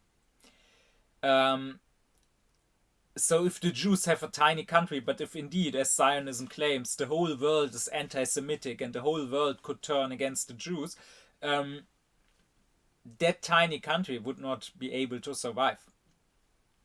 I mean, imagine history going a bit differently and the Nazis winning out. I mean, the Nazis under General Rommel, they were in Northern Africa. Their plan was to go through Egypt and go into Palestine. They didn't manage because they lost to the British, but if the British hadn't been there, if the Jews in Palestine had been on their own, even if they already had established a state by that time, I don't think they would have held out against the Nazis. So, I mean, Israel nowadays can only survive because it's not on its own, because it has the Western Bloc and especially the US at its back. If they were to abandon Israel, it could not survive. And funnily enough, the apologists of Israel, the philo-Semites here, they admit as much, basically. Like, here in Germany, I have heard that you are an anti-Semite even if you just call for Germany not sending weapons to Israel anymore. And why? What is the argument? The argument is, well, if you are against Germany sending weapons, you effectively want to make Israel defenseless so that its enemies can destroy Israel. And when I first read that, I thought, that's interesting, you philo-Semites. Because isn't your claim that Israel is needed so that if Germany turns Nazi again, turns anti-Semitic again, Jews are safe? So Jews don't depend on German goodwill? And now you're saying that even with Israel, they still depend on German goodwill, because if the Germans were to stop sending them weapons, which they probably would if Nazis came to power again, then they will be destroyed. So, in other words, Israel is completely useless at the one job it's supposed to do. And what I also find funny when it comes to this is that on the one hand, we get told that Israel is the safe haven for Jews. Jews are safe nowhere in the world. Everywhere there's anti-Semitism, and only in Israel are they safe. And then at the same time, they never get tired of calling the 7th of October the biggest massacre of Jews since the Holocaust. Calling it a pogrom. I've even heard it called a little Holocaust. Like the very same people who usually say that any comparison of anything or anyone with the Holocaust or with the Nazis is anti-Semitic because it's relativizing the Holocaust, they don't get tired of saying Hamas are Nazis and the 7th of October was a little Holocaust. And I find it kind of ironic that at the same time, they would tell us Jews are only safe in Israel, and then they say the biggest massacre of Jews since the Holocaust happened in Israel. And also, like, some Israeli Jews, right, when they are criticized by Jews that don't live in Israel, when there are anti-Zionist Jews from elsewhere, then they will dismiss that, saying, oh, you just don't know how it is, it's easy to talk for you, it's easy to criticize us for being too brutal with the Palestinians because you live in Europe or in America where it's safe, you don't know how it is to have to fight for your survival for decades now. I mean, shouldn't it be the other way around? Isn't the ideology that Jews in the diaspora have to basically fight for their survival, that they aren't safe there, and Israel is their safe haven? But this is not something special to Zionism. This goes for any ideology. As Kant would say, Aufklärung is very much about being consistent with yourself in your thinking, about not self-contradicting. And the unaufklärt people, they always contradict themselves. That's why it is very easy to completely obliterate any ideology if you think about it for just 5 minutes. Doesn't matter which ideology, there is not a single ideology that makes sense. There's not a single ideology that you cannot pick apart and show how it self-contradicts within a few minutes. But be that as it may, still, Zionism claims to have this key to, if not human history as such, then at least Jewish history. It claims this is a history of anti-Semitism, and the problem is only solved through Israel, through the Jewish state. And then, of course, the logic dictates if you think it through. And again, I'm not saying that any Zionist consciously wants that, but I agree with Jabotinsky that he has to want that. If you think it through, you have to arrive at ethnic cleansing, you have to arrive at apartheid, you have to arrive at genocide. And the Zionists too, to come back to that point, claim to be following not arbitrary man-made laws that could be criticized precisely because they could be different, but to follow some higher law. Now here it's especially muddy what kind of law that is supposed to be, right? At least the racism of the Nazis and communism both claim to be scientific and to in some way describe a law of nature. Now with Zionism this is more complicated. I mean, of course there are these Zionists that will say they are following a law from God, right? God gave them the country. Which, even if you don't believe in it, at least it is straightforward, at least it makes some sort of sense. But the secular Zionists, it's unclear what they even believe in, right? I mean, there has been a poll in Israel where majority called themselves secular already some time ago, but the majority also said they believed in what the Bible said, that the land was promised to them, was given to them. So the Israeli historian Ilan Pape said to that, we don't believe in God, but we do believe that he gave us this country. But they do believe generally to be following some sort of higher law. If we take Ben Gurion, again, the first prime minister, the socialist who was an atheist, so he could not directly believe in the biblical tale, but still, when the newly founded Israel created this law of return, this right of return, saying that any Jew anywhere on earth has a right to migrate to Israel and to be an Israeli citizen, because their ancestors maybe lived there 2000 years ago, but the Palestinians who were just driven out, they don't have a right to return. When Israel enacted that law, Ben-Gurion said, this is not a law that the state gives to the Jews. It is only a law that the state acknowledges. But the law predates the state.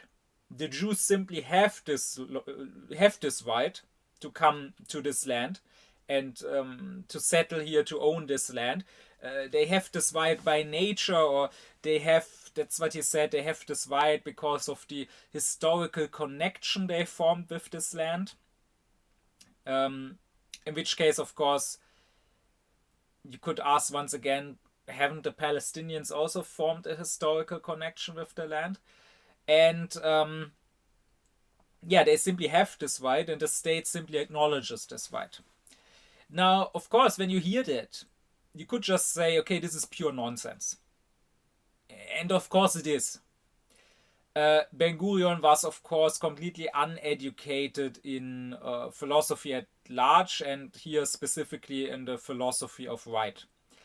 There is no such thing as a right that that a group of people simply have outside the state and before the state to own a specific land. I mean, a proper philosophy of rights, like the one of Fichte, would say that when there is no state, when there's just a state of nature, there are no rights. Anyone can grab anything, including any land, and anyone can take it away from anyone again, and no one can really complain. It's just about pure violence. And you need to establish a state to give people rights and to, once again, to solve the question, how can several people live together and all stay free? No one taking each other's freedom away. So clearly, in philosophical terms, this is nonsense. There's nothing rational about what Ben-Gurion said. But it is what the Zionists believe and what you must believe if you're a Zionist, right? Because Ben-Gurion is right. This is not a right that was only established by the state of Israel. Because if it had not existed before, then he would say that the Jews had no right to come to Palestine and to establish Israel in the first place, right? But rather, in the Zionist mind, indeed, this right of return is a right that Jews simply have. And because they make use of that right, because they returned, they could build the state of Israel on that right. And now, indeed, the state is simply acknowledging that right by enacting that law. And here again you have this problem of totalitarianism, that there's no space for criticism in the name of justice, right? Like if they acknowledge that they arbitrarily created a state which gives a right to come there and live there and be citizens there to the Jews, but not to the Palestinians that were driven away from there, if you would acknowledge that, then you could criticize that. Then you could say that's kind of unjust, that's apartheid, that means oppressing one ethnic, one racial group in favor of another. But if you say that this simply is a right that Jews have by nature or by history or by God or whatever, then it cannot be unjust. It cannot possibly be criticized, because no person, not Ben-Gurion, not the Zionists, not the Jews, nobody arbitrarily made it so. It simply is the way things are. It's how God made it or how nature made it. So you cannot criticize it. It cannot be unjust. And now, quite the contrary, if you fight against that, you are unjust, because you are fighting against God's will or against the law of nature or whatever. So now the totalitarian logic kicks in again. Our goal is right, because we are following some sort of higher law that we didn't choose, that is simply there, and therefore nothing nothing we can possibly do in following this law and in trying to reach that goal can ever be criticized, and no means that we use to reach that end can ever be possibly unjust. And that is how ideology leads to totalitarianism.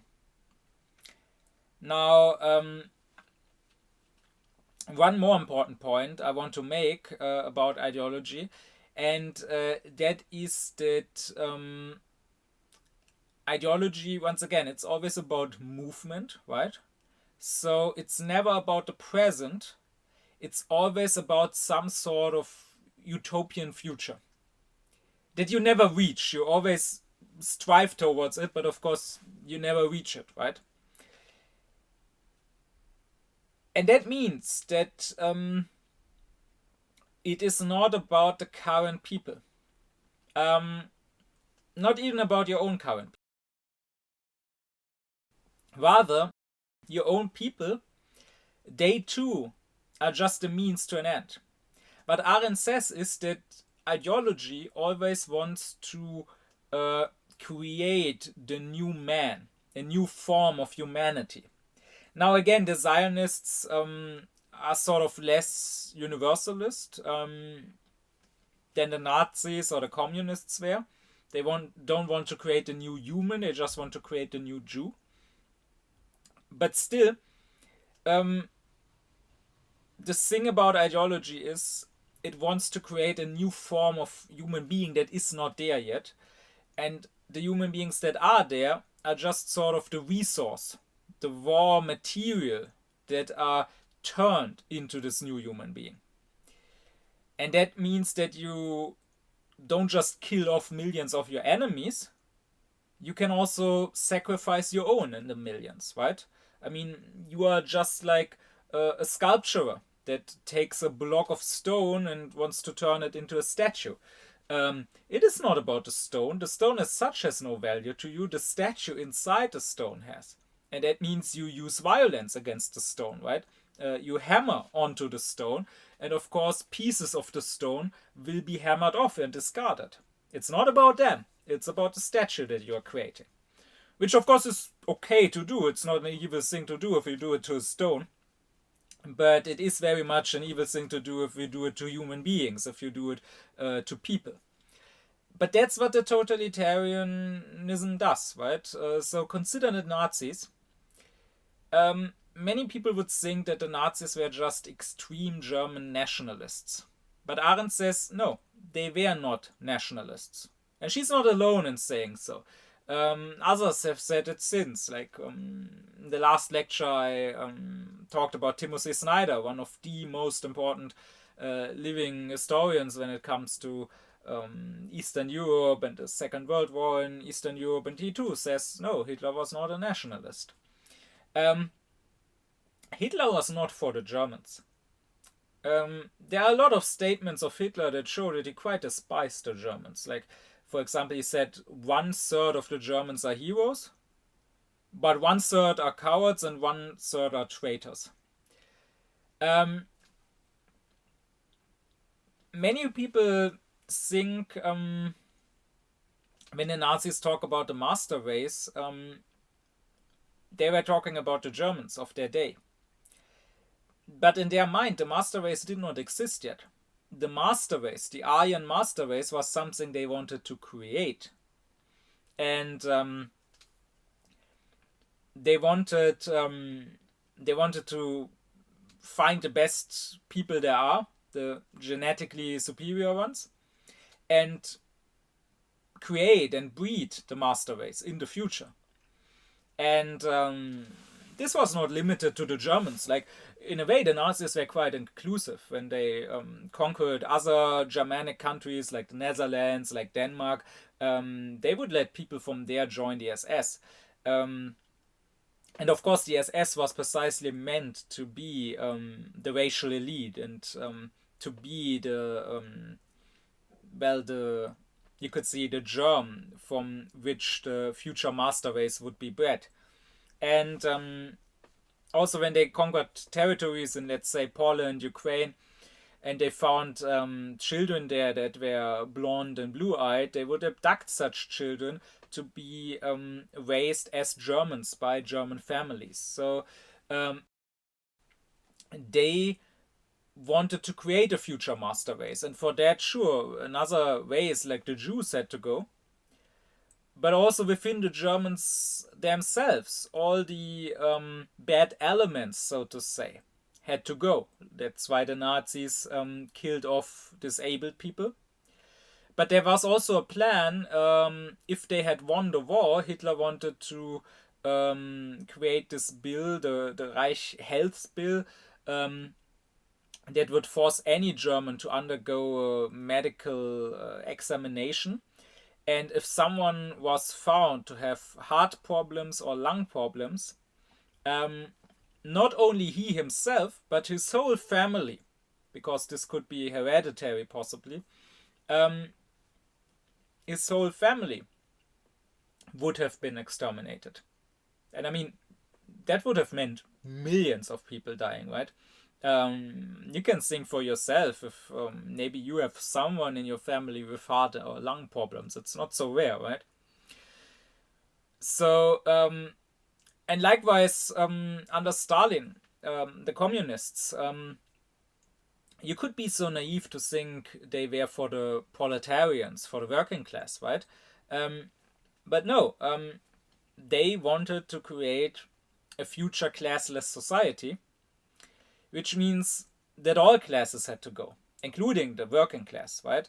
The workers to the communists were, so to say, the best. They were the raw material from which to create a new man, maybe.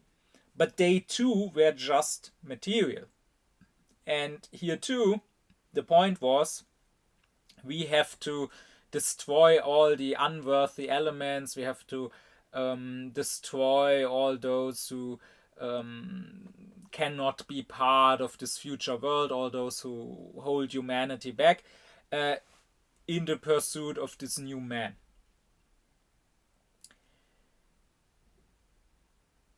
And this, once again, this characteristic of any ideology, that it's not about the present and about making life better for any present people or group, but rather about some sort of higher human being that you want to create in the future, no matter the sacrifices it costs. This is again something you find in Zionism. I mean,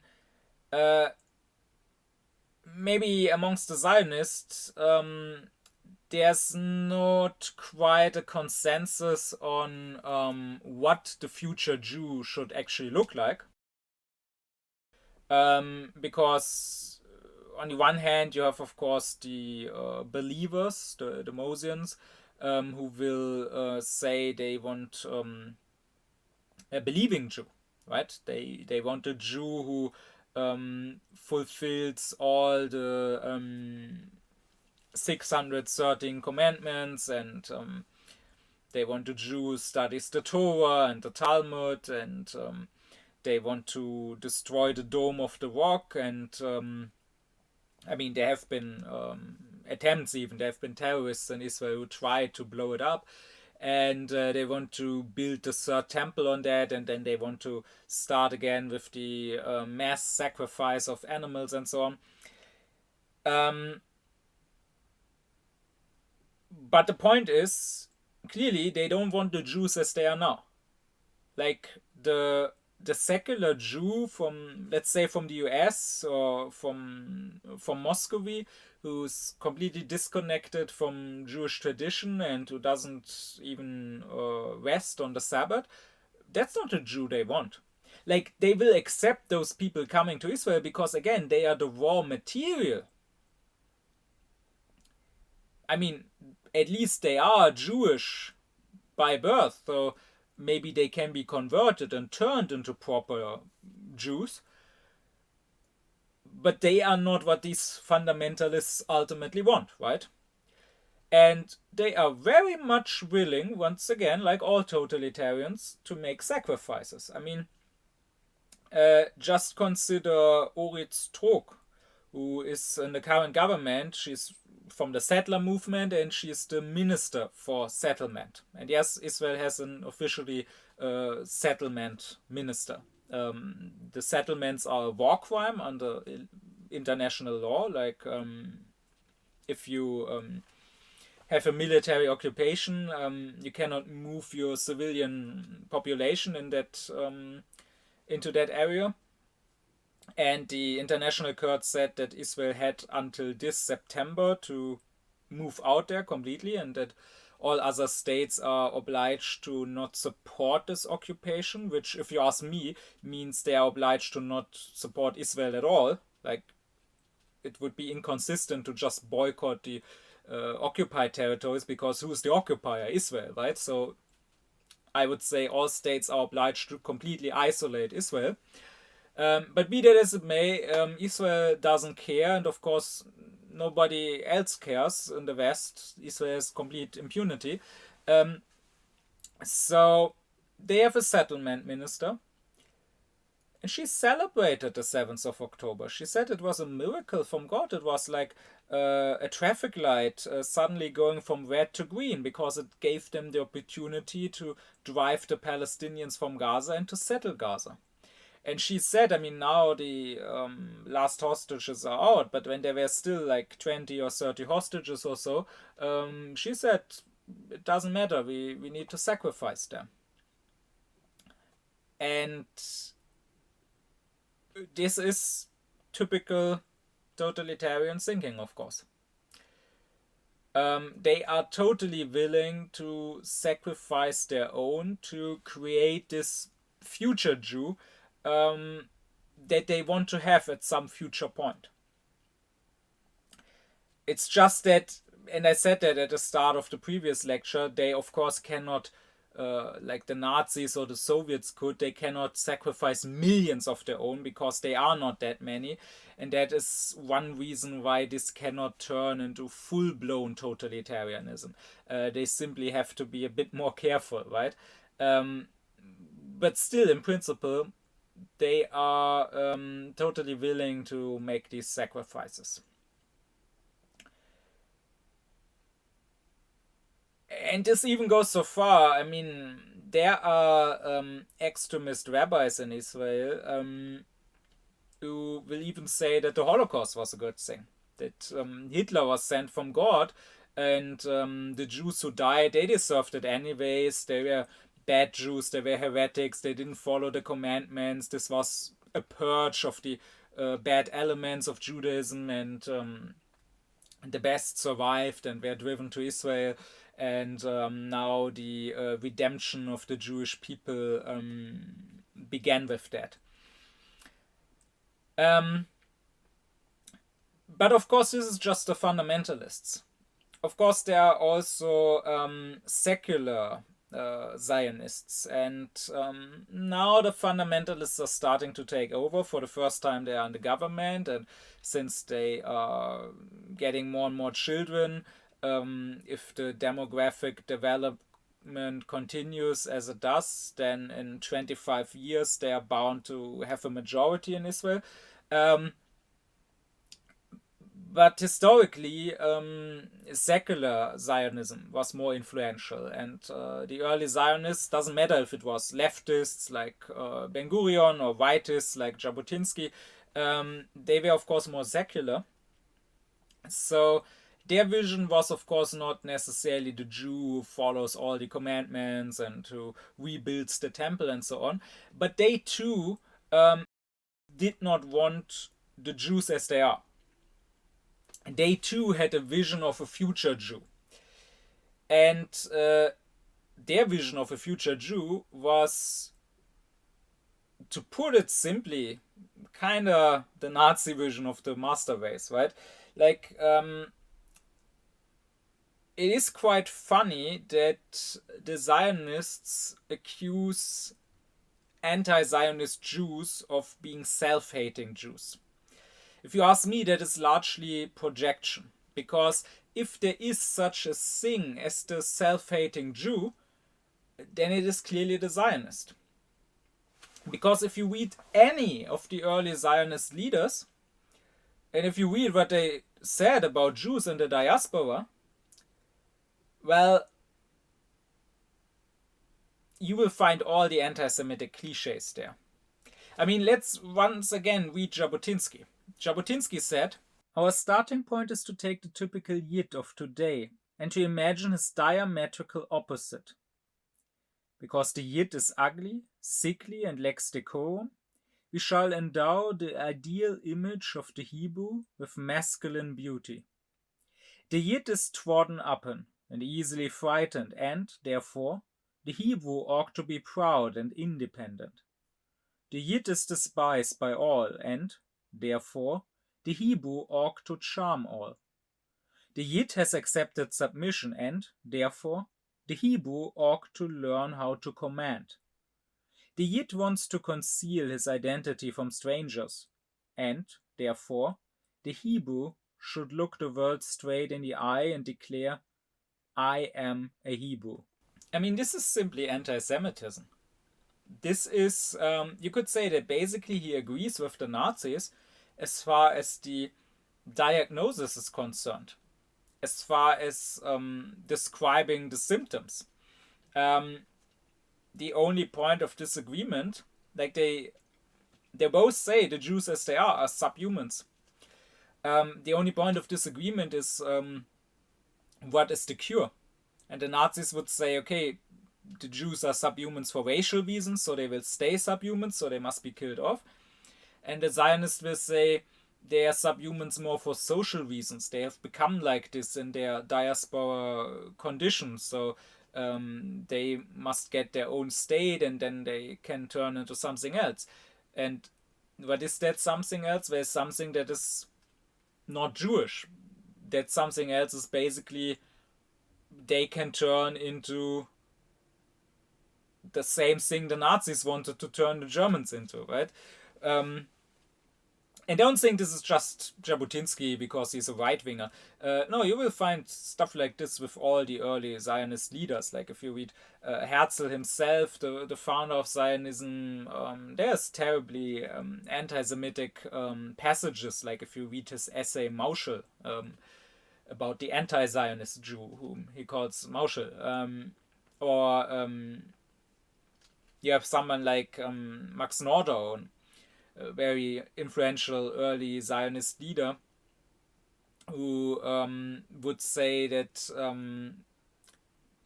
there was the nervous Jew or the Talmud Jew, and now there needs to be the time of the muscle Jew.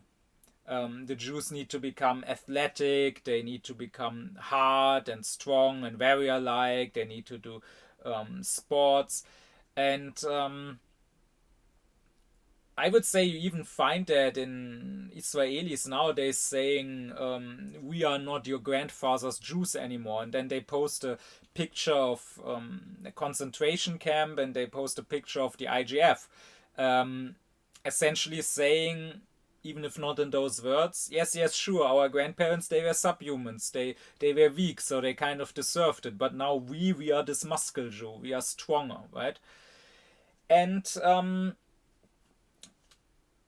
once again, for these secular Zionists, it also is true that just like the Nazis were not for the Germans or the communists were not for the working class, they were not for the Jews in general. They didn't want Israel to be for all the Jews. I mean, they didn't want the Mizrahi Jews, the Oriental Jews.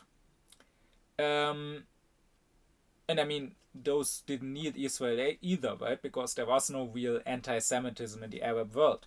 The Israeli historian Avi Schleim, who is such an Oriental Jew who was born in Iraq and moved to Israel as a child, he keeps pointing out, and you can listen to him, there's many talks of him here on YouTube, he keeps pointing out that even when some anti-Semitism started to rise in the Arab world in the 20s and the 30s, there was no anti-Semitic literature. So all the anti-Semitic literature, if you wanted to buy some in a bookstore, was translations of European literature, like the protocols of the Elders of Zion. because they had no anti-Semitic literature of their own, because anti-Semitism had no tradition there. And the early Zionists, they didn't want the Mizrahi Jews. They looked down on them as primitive. They wanted the Ashkenazi Jews, the European Jews, largely Eastern European Jews. And sure, so many Ashkenazim died in the Holocaust that afterwards they had to accept the Mizrahi Jews. But even then, they treated them terribly. They were racist against them. Ironically, it's now exactly those Mizrahi Jews who are the most racist in Israel and who mainly vote for the right. But even when it comes to the Ashkenazim, again, the early Zionists did not want them all. Chaim Weizmann, who became the first president of Israel, he said as much. He said, we don't want to take in all the rubble of Eastern Europe. If we do, then we will just create a new Eastern European ghetto. No, we want to take in the best elements. And because we want to create something better, right? And they too, they're always willing to make sacrifices. I mean, Ben-Gurion, the first prime minister, is said to have essentially had the sentiment that if you could get all the Jewish children out of Nazi Germany to save them by getting them to Britain, or you could only save half of them by getting them to Palestine, then he would prefer the latter, because it is not just about individual Jews and saving them, it is about the future of the Jewish people, right?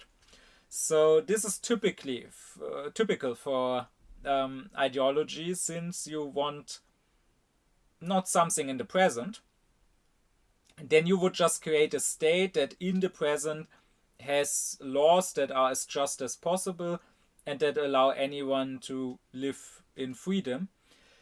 No, but you have a project for the future, and you want a future new type of human being that first needs to be created. You need to crush your enemies that stay in the way, but also you treat your own people as just a resource, as just a material out of which this future human is created, no matter how many must be sacrificed in the process. זכור את אשר עשה לך עמלק, נצטווינו. אנו זוכרים ואנו נלחמים. אין חצי עבודה. רפיח, דיר אל בלח ונוצרת, השמדה מוחלטת, תמחה את זכר עמלק מתחת השמיים. אין מקום מתחת לשמיים.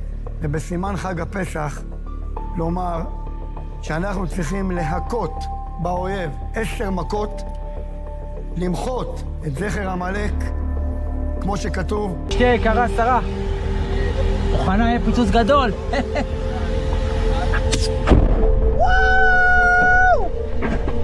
למחות את זכר עמלק!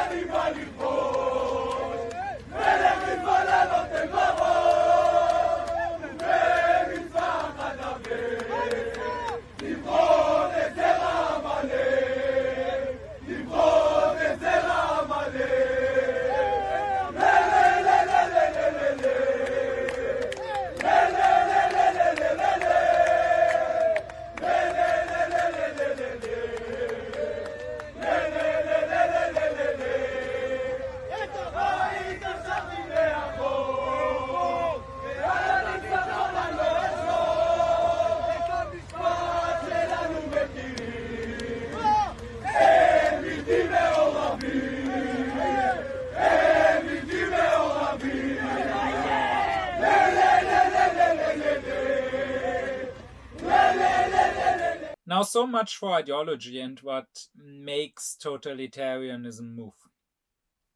I still want to talk about a few other elements of totalitarianism that I think also apply to Israel, at least briefly. First off, the way the totalitarian leaders work and the way they make their people move. Arendt points out that in totalitarianism, often what you have is just the will of the leader.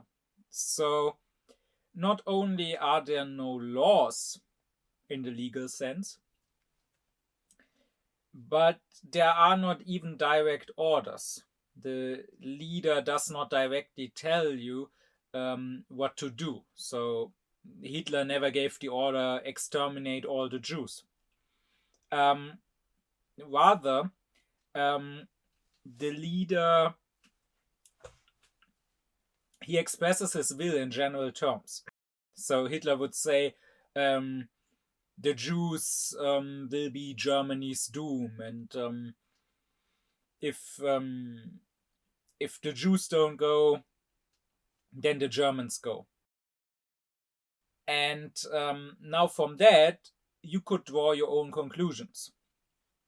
And this is so because, once again, in totalitarianism, the idea is that the leader is not just some dictator who gives arbitrary orders according to what he personally wants, but rather he's sort of the personification, the avatar, or the servant of this higher law of nature, right? So he basically just expresses what this law wants, what nature wants, what history wants. And as I already said, totalitarianism is all about logic and about the compulsion of logic, about necessity, about how these crimes follow necessarily from the premises of a given ideology. So in that sense, it's actually not true that, let's say, the Nazis, they did not think for themselves and they all followed orders. And indeed, Eichmann, who organized the Holocaust, and of course Arendt is also famous for having been at his trial and writing about him, writing about the banality of evil. Eichmann insisted that he was not simply a mindless idiot who just blindly followed orders, but that he did think for himself. And yet, he didn't. Or, in a way he did, in a way he didn't. Because the true thinking for yourself, what Aufklärung is about,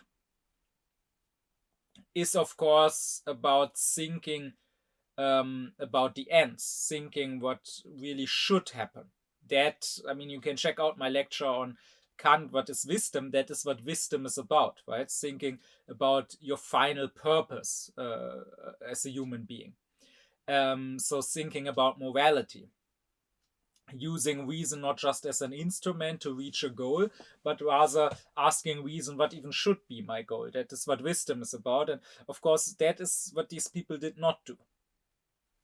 So, but they did think for themselves in the sense of logic.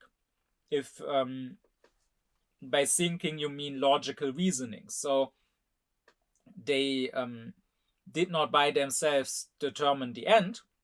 Rather, the leader expresses his will, expresses what the end should be. But then they themselves thought about what necessarily follows from that. What are the means to reach that end? So they drew the logical conclusions by themselves. Of course, that's not truly thinking for yourself, because once again, in logic, there is no freedom. There's compulsion. So we all have, if we start from the same premises, we all have to arrive at the same conclusions also. But that is something they do in totalitarianism. And of course, this also has the advantage that the leader is not really guilty. Like when the totalitarian movement is not fully in power, when there's still when they are still somewhat accountable to a non-totalitarian world, then this creates plausible deniability, right? Like in the Weimar Republic, before the Nazis rose to power, there were fights on the street, the SR, so the Nazi sucks, they would fight with communists on the street, or there would be political murders, they would sometimes shoot somebody. And Arendt points out how someone like Hitler, he would not hold a speech and say, shoot this guy.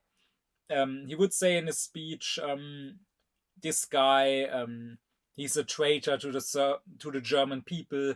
It's a shame that someone like that is alive. We should go and protest him, and to be safe, we should take our weapons, and any decent German knows what to do. And indeed, of course, the Nazis then knew what to do. If you tell them, this guy is a traitor, it's a shame he's alive, you should protest him, you should take your weapons, you know what to do, of course you shoot him. But then afterward, of course, Hitler could say, oh, that's their fault, it's just these sucks, they misunderstood me, right? I never told them to shoot that guy. So this again is what we say in the case of Israel. The crime of genocide in international law is defined not just by actions, but by intention. The actions must be undertaken with the specific intention of destroying a people as such. And so apologists of Israel have tried to point out that there's no written order that says to the soldiers, commit genocide, which is true, but you will basically never find such an order. Like, this is just not the criteria we should use. What you will find, however, is the Israeli leadership, political and military leadership, very clearly stating its will.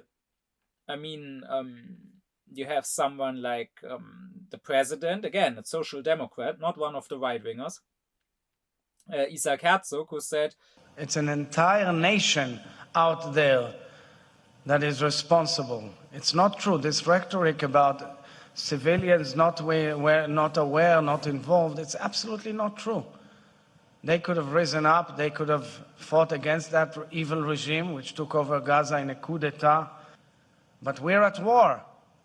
We are at war. We're at war we are defending our homes. We're protecting our homes. That's the truth. And then when a nation protects its home, it fights. And we will fight until we'll break their backbone. You have Yoav Gallant, the Minister of War at the time.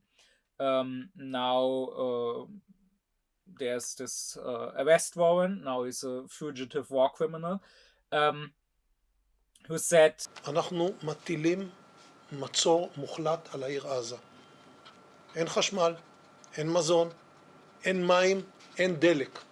הכל סגור. אנחנו נלחמים בחיות אדם ואנחנו נוהגים בהתאם. And of course there's Netanyahu as prime minister, another fugitive war criminal, who said, remember what Amalek did to you. And of course any Jew who knows anything about Judaism will know that Amalek is the arch enemy of the Jews, that in the Old Testament Amalek is this other people that attacks the Jews after they came out of Egypt, and that therefore God gives the commandment to destroy Amalek, right? The Bible says, therefore it shall be, when the Lord thy God hath given thee rest from all thine enemies round about, in the land which the Lord thy God giveth thee for an inheritance to possess it, that thou shalt blot out the remembrance of Amalek from under heaven. Thou shalt not forget it. Thus says the Lord of hosts, I remember that which Amalek did to Israel, how he laid wait for him in the way when he came up from Egypt. Now go and smite Amalek, and utterly destroy all that they have, and spare them not, but slay both man and woman, infant and suckling, ox and sheep, camel and ass. So no, there is no direct command, no direct order and certainly no law that says commit genocide in Israel. But there is the leadership saying an entire nation is guilty. We will treat them like human animals. Remember what Amalek did to you, when anyone knows that in the Bible there's a commandment to commit genocide against Amalek. So that is what happens in totalitarianism. The leaders only express their will, and then the followers draw their conclusions by themselves. And the Israeli soldiers, there's more than enough proof of that. They are certainly capable of that much logical reasoning. They did draw their conclusions.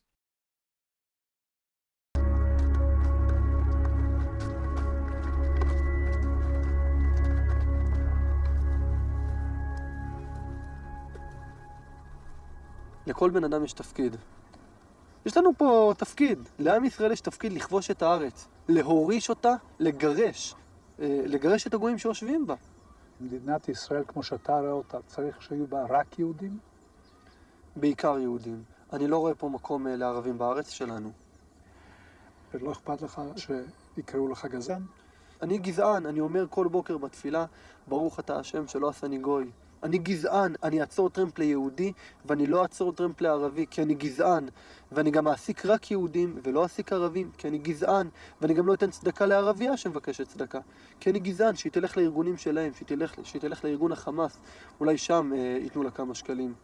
Another element that Arendt discusses in the context of totalitarianism, or already of imperialism, from which totalitarianism comes, is racism or tribalism. Which brings me back to saying that totalitarianism is not a specific form of politics, rather it's the anti-politics. Because to Arendt, the political is grounded in this basic human condition of plurality. It's just a fact of life that as humans, we live as plural beings. We are many and we are different in our manifoldness, right? If you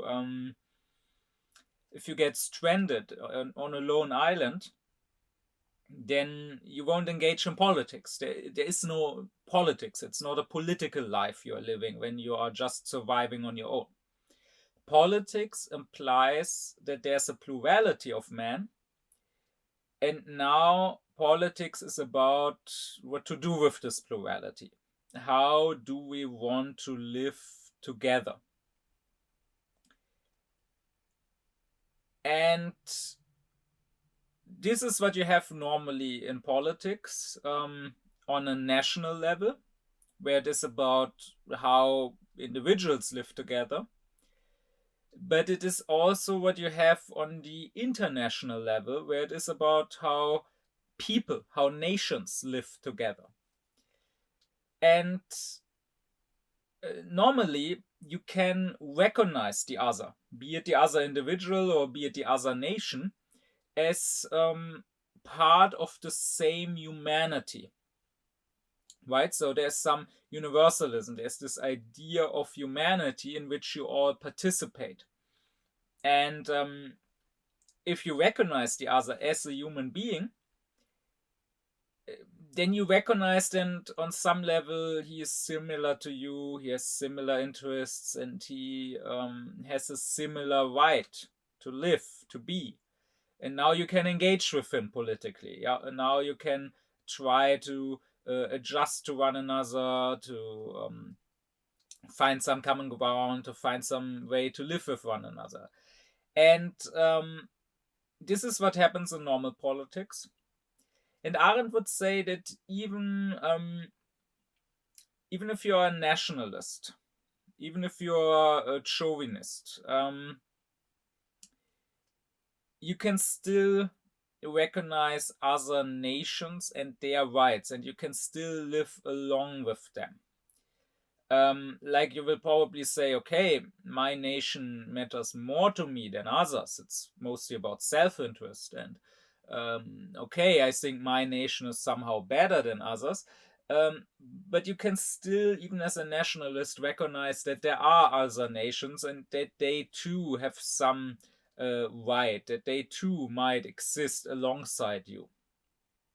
And you will not completely dismiss them. You will also not try to conquer or dominate the whole world. I mean, there might be some territories about which there's a conflict, right? Like the German nationalists back in the day, they wanted Alsace-Lorraine from France.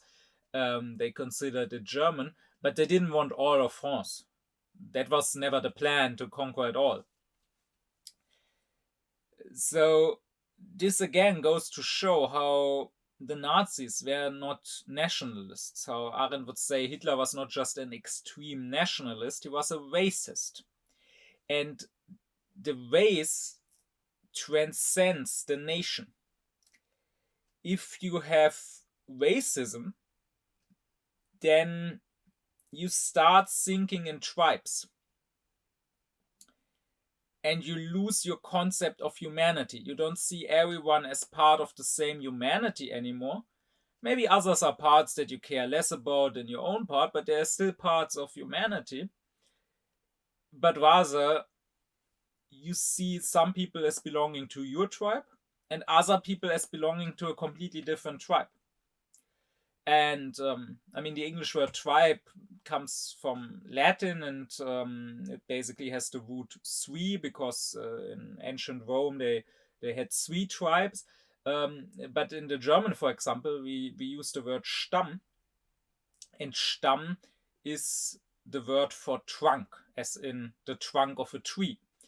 And so it implies that people of one tribe, of one Stamm, like they belong to the same tree, right? They might be different branches of that tree, but they belong to one tree. But people of another Stamm, of another tribe, they belong to an altogether different tree, right? We also have the word abstammen, which means to come from one trunk, from the same trunk. But the translation would be to descend, right? Abstammen means you descend from somebody, from the same ancestor. So different tribes are seen as having different ancestors, right?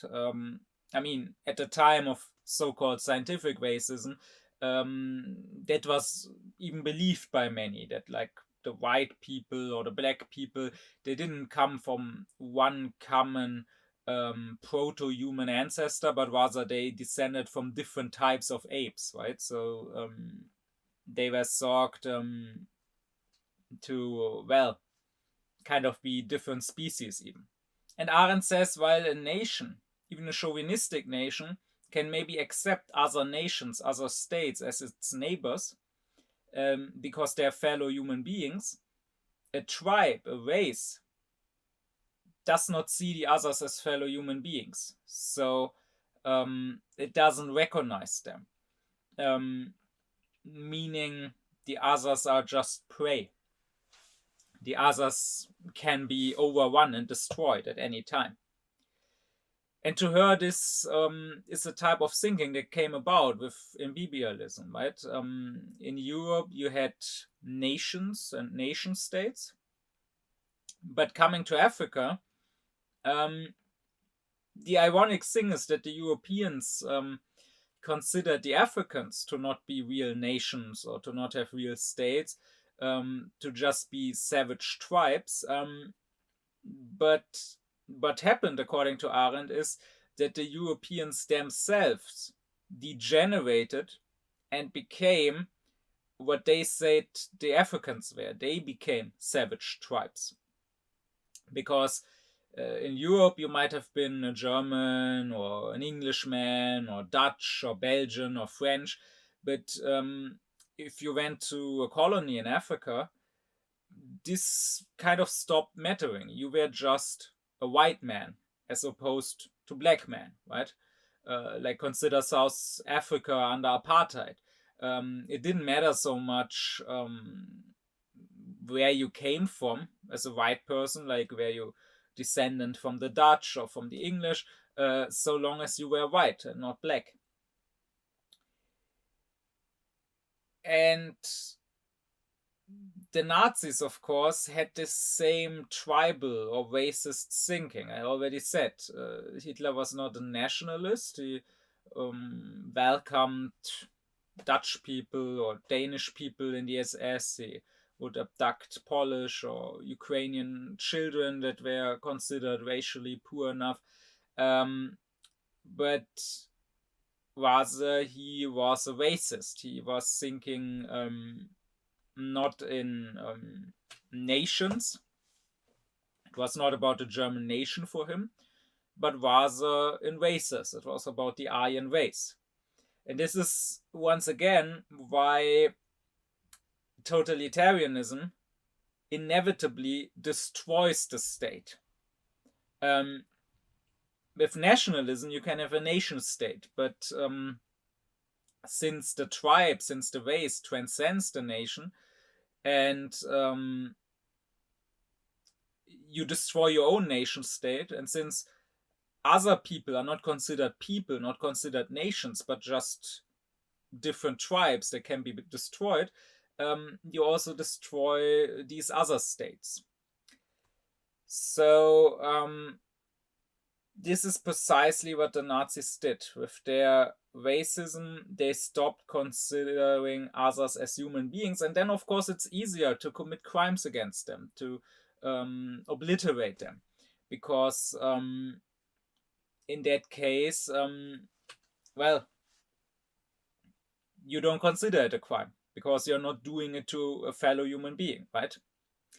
So Arendt says in this racist tribal thinking, what maybe was a nation previously degenerates into a barbarian horde that just overruns other nations.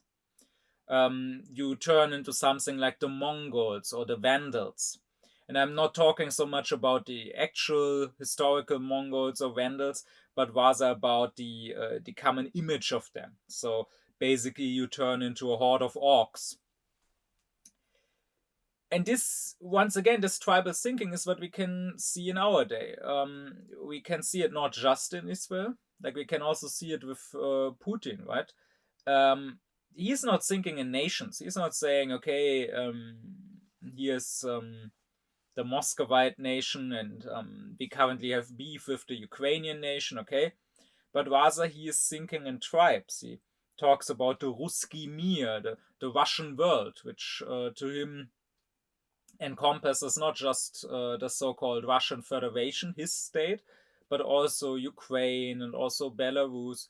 And they are all Russians to him, right? His ideology is that Ukrainians are just brainwashed Russians that got told by the West or by the Jews or by the gay people or by whomever that they are not Russian and that their dialect is its own language. And he is denying that they even exist as its own nation, which is a common thing with genocide. I mean, the same we have in the case of the Palestinians, right? The same you also have in Myanmar sometimes, that people deny that the Rohingya who are being genocided, they are even a people. You can say that before the physical genocide, there's first the conceptual genocide. You first deny that these people even exist. And then, once again, in the usual fashion of totalitarianism, drawing logical conclusions, it's the logical next step to exterminate these people. Because if they don't exist, then you must make it so that they indeed don't exist, right? It is... and it is then also not a crime, right? How can it be genocide if there is no genos, no people? So you can see that with Putin, but you can see it especially in Israel. Israel or Zionism is marked by this racist tribal thinking. Because these people don't think in nations. They're not saying, okay, we are the Israeli nation and there's the Palestinian nation and okay, we have some conflict with one another. But rather, they think both of themselves and of the others as tribes. Right? Themselves, they consider not Israelis, but Jews. Like in an Israeli newspaper, when people die, when there's a rocket hitting them or something like the 7th of October, or someone is stabbing people in the West Bank, the newspaper won't say, oh, 3 Israelis died, it will say 3 Jews died. And even in the ID in Israel, it says your ethnicity. It says that you are a Jew or you are an Arab, right? Like in other countries, the ID says your nationality. And that's just the country, right? Like take the US. Because the US really is not a nation state, it's a state nation. So as an US American, you can be a descendant of white Anglo-Saxons, you can be a descendant of black slaves, you can be a descendant of Hispanic immigrants, but once you have the citizenship, you are an American. Well, in Israel, the ID will not say that you are an Israeli, it will say that you are a Jew. And right, so they see themselves as belonging to this tribe, the Jews, which of course is not limited to Israeli citizens, but is all over the world, right? And then on the other side, they also see only a tribe or race. They don't see nations. I mean, this goes so far that many, especially the right-wingers in Israel, they refuse to even say the word Palestinian. They just say Arabs, because they, once again, conceptual genocide comes before physical genocide. They deny that there is such a thing as Palestinians, which also leads to all these nonsensical arguments, right? Like them saying, oh, the Arabs, they already have so many states, or the Muslims, they already have 57 states, the Jews just have one, the Palestinians can just go and live in one of their other states. As if that was their state. As if, let's say, Morocco or Yemen was their state because it's Arab. I mean, you can easily see how stupid that is if you imagine, for example, some people coming to Portugal and colonizing Portugal, and when the Portuguese complain, telling them, oh, you Europeans, you already have more than 40 states, why don't you go to Poland or to Sweden? They are also Europeans, right? You can live there. But it shows very clearly that to these people, to these Zionists, there are no Arab nations, like there are European nations or Asian nations.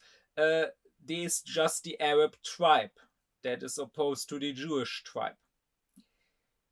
And again, this tribal thinking is at the basis of imperialism and of totalitarianism, because that is a condition of what I explained in my previous lecture, of having frontiers but not borders, of not accepting others as your neighbors, but seeing them as just savages, as seeing the land as just no man's land that you can conquer. And that is very much how Israel behaves, right? Attacking all its neighbors like Lebanon or Syria, bombing them like they did in Qatar, because they don't consider them to be part of the same humanity, but rather they consider them to belong to another tribe, to the Arab tribe, and not the Jewish tribe. I'm very clear. Israel must have that, does have that right to defend herself, and Hamas bears responsibility. A siege is appropriate? Cutting off power, cutting off water? Sakir? Well, I think that Israel does have that right. It is an ongoing situation. Last but not least, I want to talk about how the totalitarian system or the totalitarian society is made up of layers. It is kind of like an onion. Now, that's an allegory that I am using. That's not what Arendt says. But she does say that, even though she doesn't call it an onion, that there are these layers. So there's sort of a more inner circle, and then there are various ever more outer circles that are more or less involved. They are more or less on board with the ideology. They are more or less involved in the crimes. But, and this is the important thing, they are involved. They are not opposed. They are just less involved, right? So let's consider Nazi Germany. There was the larger population, of course, the Germans. And then there was the party members, the members of the NSDAP, of the Nazi party. And then again, there was the SR, like these basically thugs, these people that before the Nazis rose to power, they would have fights on the streets, they would beat people up and so on. And then there was the SS. And then within the SS, there was the Waffen-SS, so the weapon-SS, the SS people that went into the East to actually fight, to actually exterminate Jews. And the thing here is, Arendt says, that the people doing the crimes, they are not surrounded by a non-totalitarian world that opposes them, right? Like the people of the Waffen-SS, when they committed the Holocaust, when they killed the Jews, it's not that they had to deal with a world that was totally opposed to them killing Jews, but rather they were surrounded by people that were on their side, but slightly less extreme. Like they were surrounded by the normal SS members. And these normal SS members, they had to deal with SR members or with party members. And the party members had to deal with a German population that was on board, right? That had that supported Hitler and the Nazis. And what this does psychologically is it normalizes what is happening, right? Because you look around and you see no one opposing it. You see people that are on board in principle. Maybe they just don't go as far as you. So that way, if you commit these crimes, you can feel it's normal. You can feel it's acceptable. And you can even feel that you are being a hero by doing what everybody essentially wants to be done. But you are the only one who actually gets it done, who actually gets dirty, who takes up the burden. So if totalitarianism is a movement, then the point is that everyone moves in the same direction. Maybe some are walking at the head of the column and some are walking further down.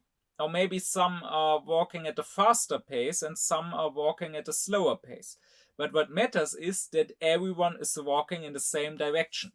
So if you are at the very head of the column, and maybe there are people standing in front of you and you murder them and you climb over their corpses, then if you ever look behind you, you see a huge mass of people following you.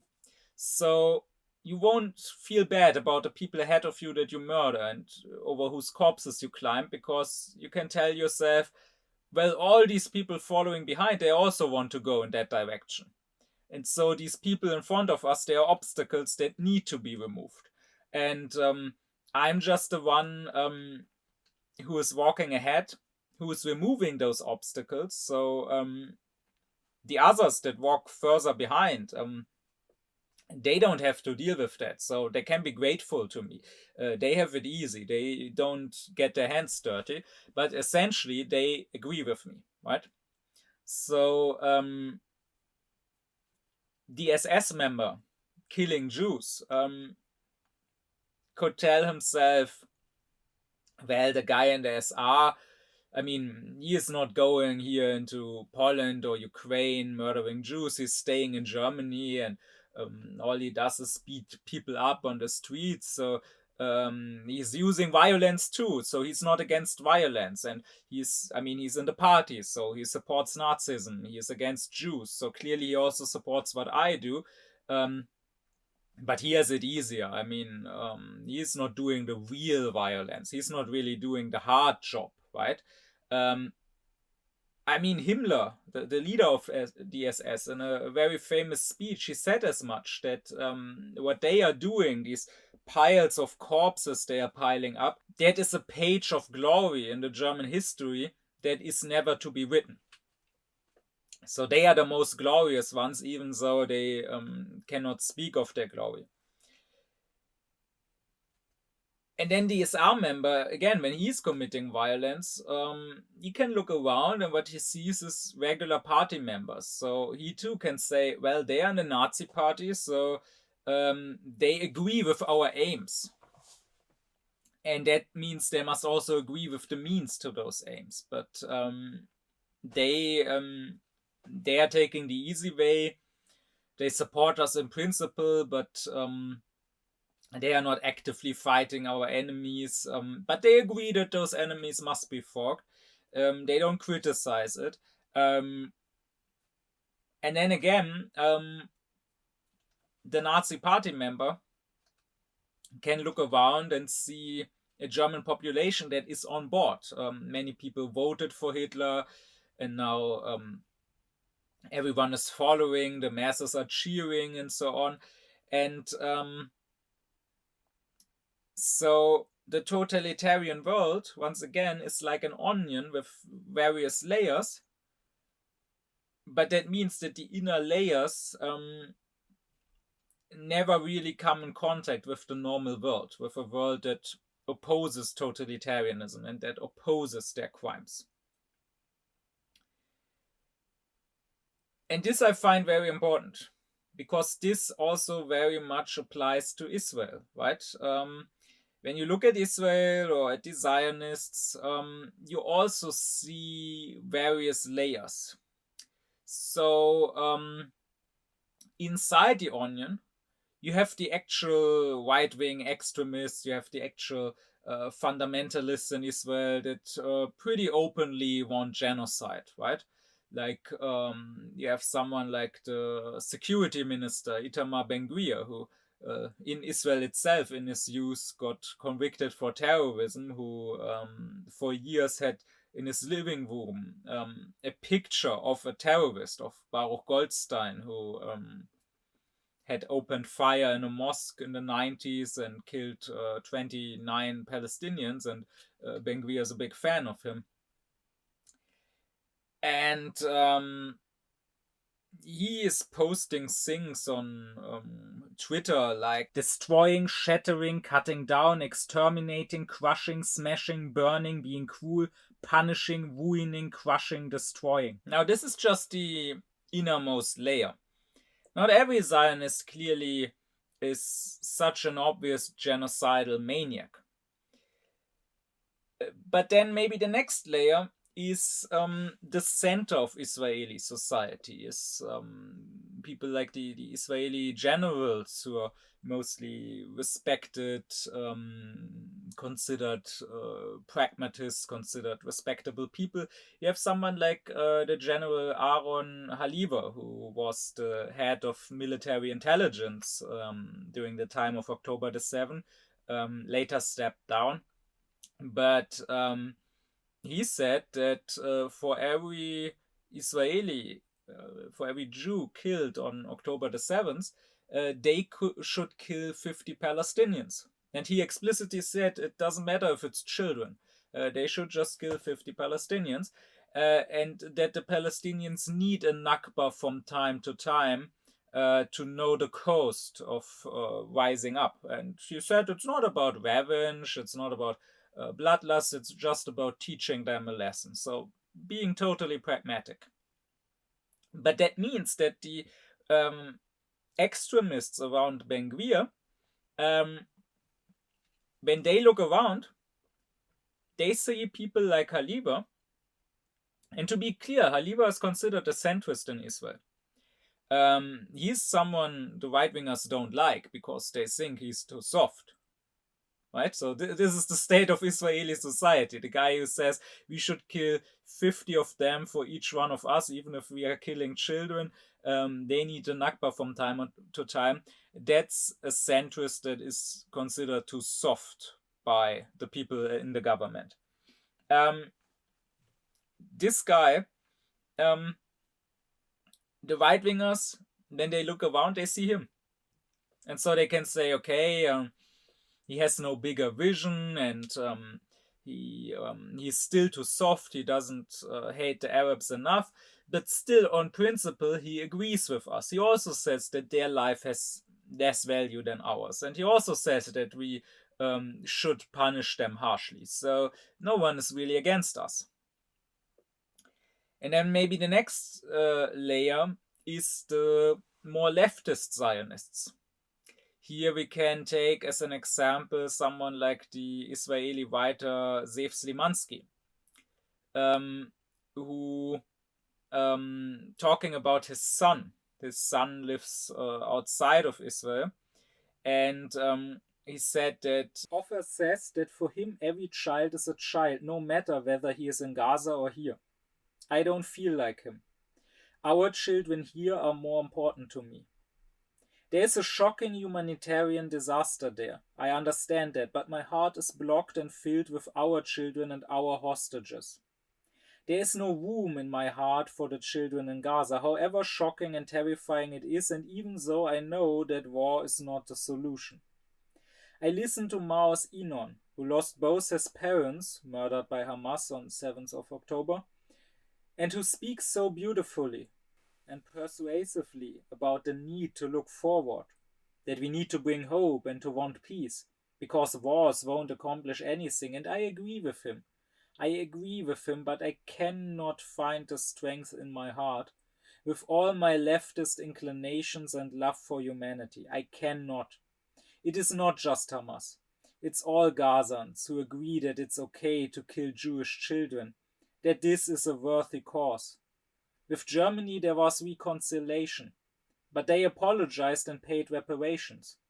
And what will happen here? We too did terrible things, but nothing that comes close to what happened here on the 7th of October. It will be necessary to reconcile, but we need some distance. Now, on the one hand, this is an excellent example for how worthless these leftist inclination and love for humanity are, how worthless any morality of empathy is. I discussed that in my Kant lecture, in the lecture on why the good heart and why compassion is not moral. Because if you base your morality on your sensitivities, on some sort of emotion that happens to overcome you, empathy, compassion for the other, well, there can always be something happening, like with October the 7th, that makes you feel some other emotion, that makes you have no compassion with the other, so that you don't find it in your heart to care. This is precisely, and again I discussed that in my Kant lectures, why real morality must be based on reason, on you thinking about what is good and what is evil, no matter how you feel. If you must then even go against that feeling and act on a principle that you have given yourself, have true character. A character cannot be shaped by something happening, by some experience. That cannot make you waver in your character if you have character. If you are just some regular leftist with some compassion in your heart, there can always be an occasion that makes you close off your heart. But that's not my point here. My point here is, of course, this Smilansky is a nice guy. When he's talking about murdering children, he's not doing it with glee like the likes of Ben Gvir. He's not even doing it coldly and pragmatically like the likes of Haliva, but rather he is doing it with hand-wringing. He is doing it with a bad feeling in his stomach. But still he's doing it, right? I mean, he too says it's not just Hamas, it's all the people in Gaza that think it's okay to murder Jewish children. Which, after all, is also what Yitzhak Herzog, the president, also a leftist, a social democrat, what he said, right? It's a whole nation out there that is responsible. So, in Israel, there are actual right-wingers that go on TV and say we must go in there and kill. Everyone there is an enemy. The little child is an enemy. He will just grow up to be another terrorist and to take revenge for us killing his father. So better for us to kill the children now. And such people, when they look at leftists like Smilansky, sure, there's an abyss between them. They disagree on a lot of things politically, and these right-wingers will look down on those leftists. Which, by the way, I also do. I mean, even those racist right-wingers, I can respect more than such hand-wringing leftists who are still on the right side of evil. But the point is, they will look down, of course, on someone like Smilansky. They will say, oh, he's a weakling, and he's still talking about humanity, and he's still feeling bad, and so on. But still, and that's important psychologically, they can still tell themselves, well, even those soft leftists can see that everyone in Gaza is the enemy, that it's not just Hamas, that the civilians are also responsible. And even those soft leftists, they may not like it, they may do some complaining and hand-wringing, but even they say that our children matter more than their children.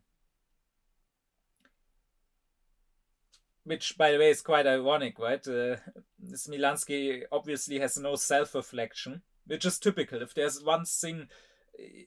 one common characteristic of Israelis right now, if there's one national character of Israel, it's the complete lack of even the most basic self-reflection. Because what he's saying is, genocide of Gaza is justified because not just Hamas, but everyone there thinks it's okay to kill Jewish children. But before that, at the start, he basically said it's okay to kill Palestinian children, right? He wasn't honest enough to say it like that, but he did say our children matter more to me than theirs. So by his own logic, something like the 7th of October was totally justified, right? Because it's not just the IGF, it's all the people in Israel who think it's okay to kill Palestinian children, who think this is a worthy cause.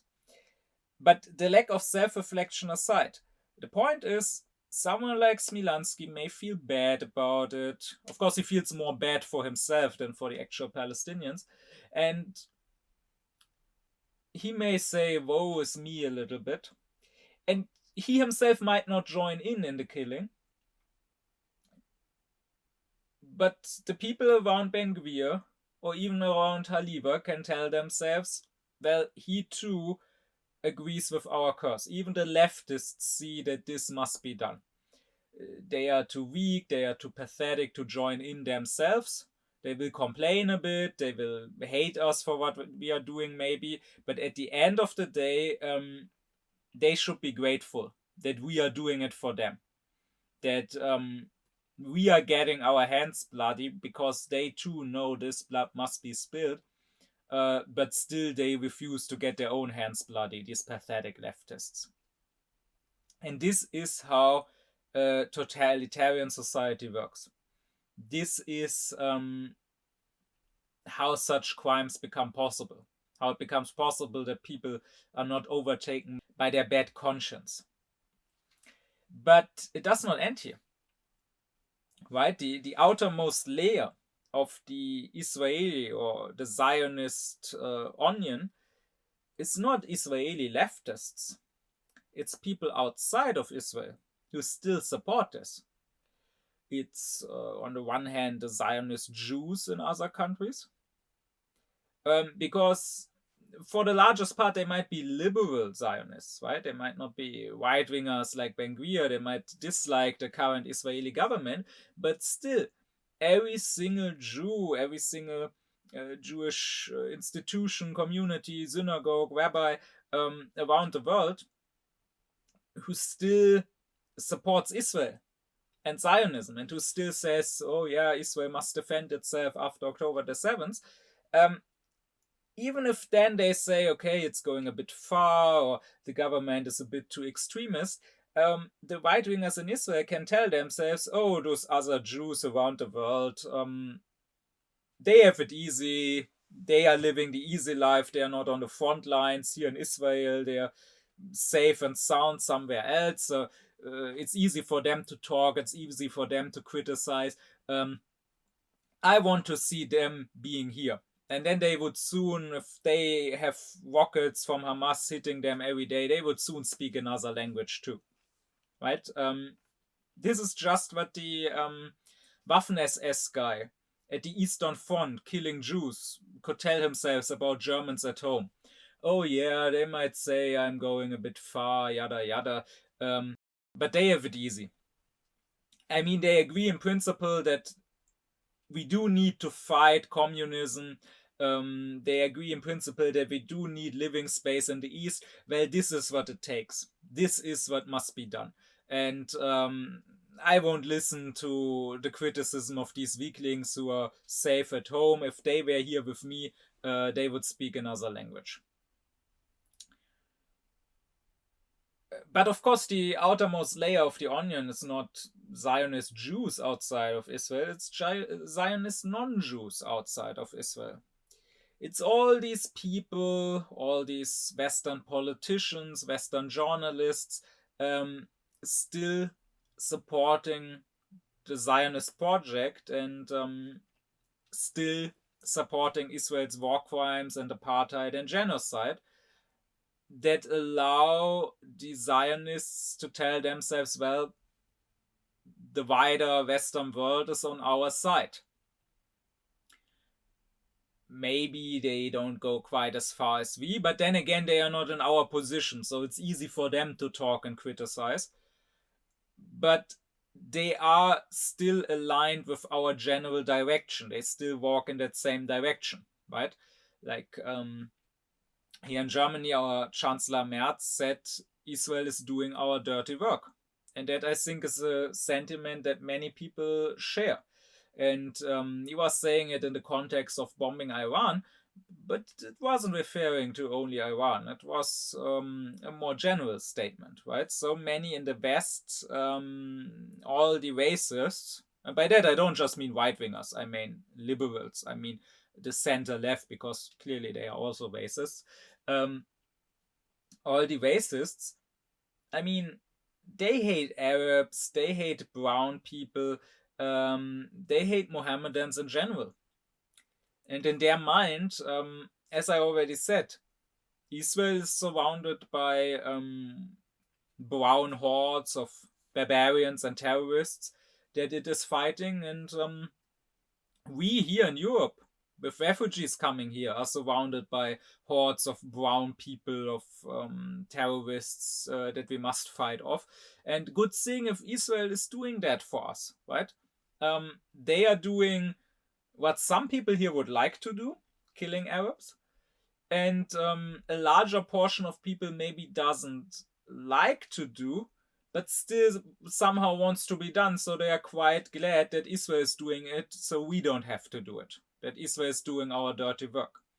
And that is, again, how the Zionists see themselves, right? The Israeli president Herzog said it in a speech that this is a war not just for Israel, but for Western civilization at large, that if they don't defeat Hamas, then next they will come for Europe and the United States, which of course is completely ludicrous.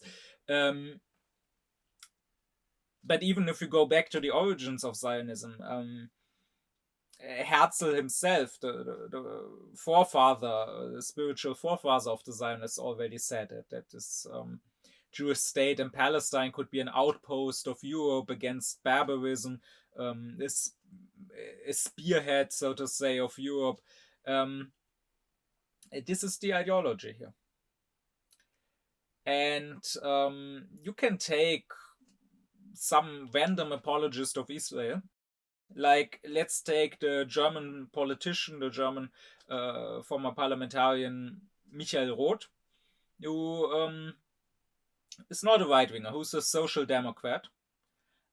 Picking him out because I never get tired of pointing out how despicable social democrats are, how despicable center-left people are. If it really gets serious, you will always see them fall. You will always see them supporting the racists, supporting evil, supporting injustice. You will always see them rather being on the side of the right-wingers. Now, this Roth said in an interview, the most important thing is to explain to our own populace why Israel has the right and the duty to act against the Hamas terrorists with in parts very harsh measures. Israelis have to be able to again live in peace, freedom and security in their own country.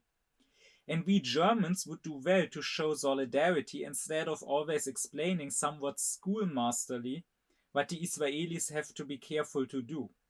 This debate the critical Israeli civil society is leading on its own. They don't need tutoring from Germany. Now, as an aside, I detest this school language. Schoolmasterly, tutoring.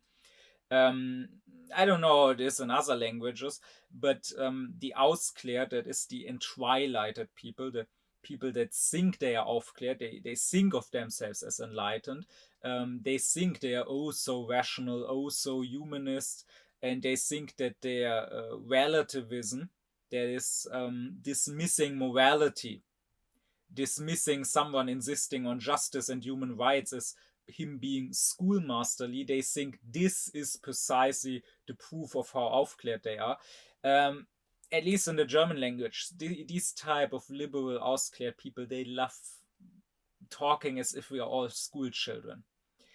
But that aside, of course, this is super hypocritical. I mean, him saying that the Israelis deserve freedom, peace, security in their own country, but not saying a single word about how maybe the Palestinians also deserve that. Saying that for these things, Israel has a right and even a duty to commit war crimes, and it's not our place to tell them otherwise. But not saying that Hamas has a right and a duty to commit war crimes in order to free its people, and that it's not our place to tell them otherwise, right? If someone said that, he would, and just to be clear, rightly so, he would be cancelled, of course. But that aside, of course, Roth is entirely wrong. It is our place, it is precisely our place to tell the Israelis what to do. It is not something the Israeli civil society can do on itself. And I don't just mean that from an empirical point of view, because experience looking at Israel shows us that that is the case. but rather we can say that even a priori, we don't need experience for that. This is why Kant says you cannot be a philosopher on a lone island. Because if you are alone with yourself, you don't know if you socked something or if you just socked something up, if you just imagined something. You don't know if you go wrong in your thinking. To Kant, what is important is pluralism. You need dialogue. You need other perspectives. You need, as Kant says, to hold your intellect against others or against the general human intellect. You need to check if what makes sense to you also makes sense to others from their point of view, or maybe is complete nonsense to others, in which case you should question yourself. So this is the fundamental reason why fascists want what the Nazis called Gleichschaltung, why they want coordination or equalization, you could say, why they want a completely homogeneous society. Because if everyone was the same, no matter if everyone is a blonde, blue-eyed Aryan or everyone is a Jew following the commandments, but if everyone was the same, then you wouldn't even need censorship. You could allow everyone to openly talk to everyone because it would just be like talking to yourself. Everyone would have the same perspective, and there would be no outside perspective. No one could ever criticize you. No, you need precisely people from the outside that see what you're doing to tell you what you're doing. And this is what friends should be doing, right? Like the Israeli activist Yehuda Shaul from the Israeli organization Breaking the Silence of former IOF soldiers who now talk about their war crimes. He said that after 7th of October, Israel would have needed true friends. And he said a true friend is not someone who lets you drive drunk or who even hands you another bottle of alcohol when you want to drive drunk. A true friend is someone who stops you from that. And this brings me back to what I'm saying about Germany. Germany claims to be Israel's friend. It is not. Germany doesn't give a flying fuck about Israel. All the Germans like Roth care about is themselves, is their self-image of, oh, we learned from our history, that's why we are now on the side of the Jews. What happens to the actual Jews? They don't care. They only care about their self-image. There's maybe apart from the Israelis themselves, hardly a people on this earth that is more self-centered than the Germans. But my point here is that this Roth is saying Israel has the right and even the duty to commit war crimes. I mean, he's not honest enough to say war crimes, but that's basically what he means, right? Harsh measures. That's war crimes. So, when an Israeli looks at the West, at Germany, if he was to read an interview with someone like Roth, he would see, okay, even these people who are not part of us, who are not Jewish, who are not Israeli, even they say we have a right to respond very harshly to Hamas. We even have a duty to do so. Even they say it's all about us. They talk about our peace, security, and freedom. They don't even mention the Palestinians. So they are on board with it. And that is precisely why all those people like Roth, why they are guilty. Of course, the outer layers of the onion will never be charged. We can be happy, we can be very lucky if the innermost layers get charged, if one day Netanyahu ends up in The Hague. But clearly Roth will never end up in The Hague. Smilansky will not end up in The Hague. Even the Saliva guy will very, very likely not end up being punished in any way. That's unfortunately how it is with totalitarianism. If it falls at all, it's only the very, very core of the onion that maybe gets punished, not the outer layers. But they are still guilty, and we should treat them as such. We should treat them as the despicable genocide supporters and enablers that they are. Because if there wasn't this onion, if there was just the core on its own could not commit these crimes. It can only do so with the support of all these outer layers. And so at the end of this, I want to read from one further article to sort of come back to the beginning, to sort of connect what I said about this onion-like makeup of totalitarian society to what I said at the start about ideology and about the inner logic of ideology leading to totalitarianism. There was an article in the Times of Israel with the title, by some Israeli author, with the title, "When Genocide is Permissible." They quickly pulled it down from online again because maybe even they felt that this was going a bit far because of the backlash also from outside Israel. But still, you can ask yourself, what kind of society is that where such an article gets posted even in the first place? I mean, it's one thing that there's one nut job writing that. Surely you can find someone like that in every society. But the people of the newspaper clearly thought this is okay to publish. Well, in this article, this guy writes, "Nothing, then, can be considered disproportionate when we are fighting for our very right to live. Hamas has stated forthrightly that it idealizes death as much as Israel celebrates life. What other way, then, is there to deal with an enemy of this nature other than obliterate them completely?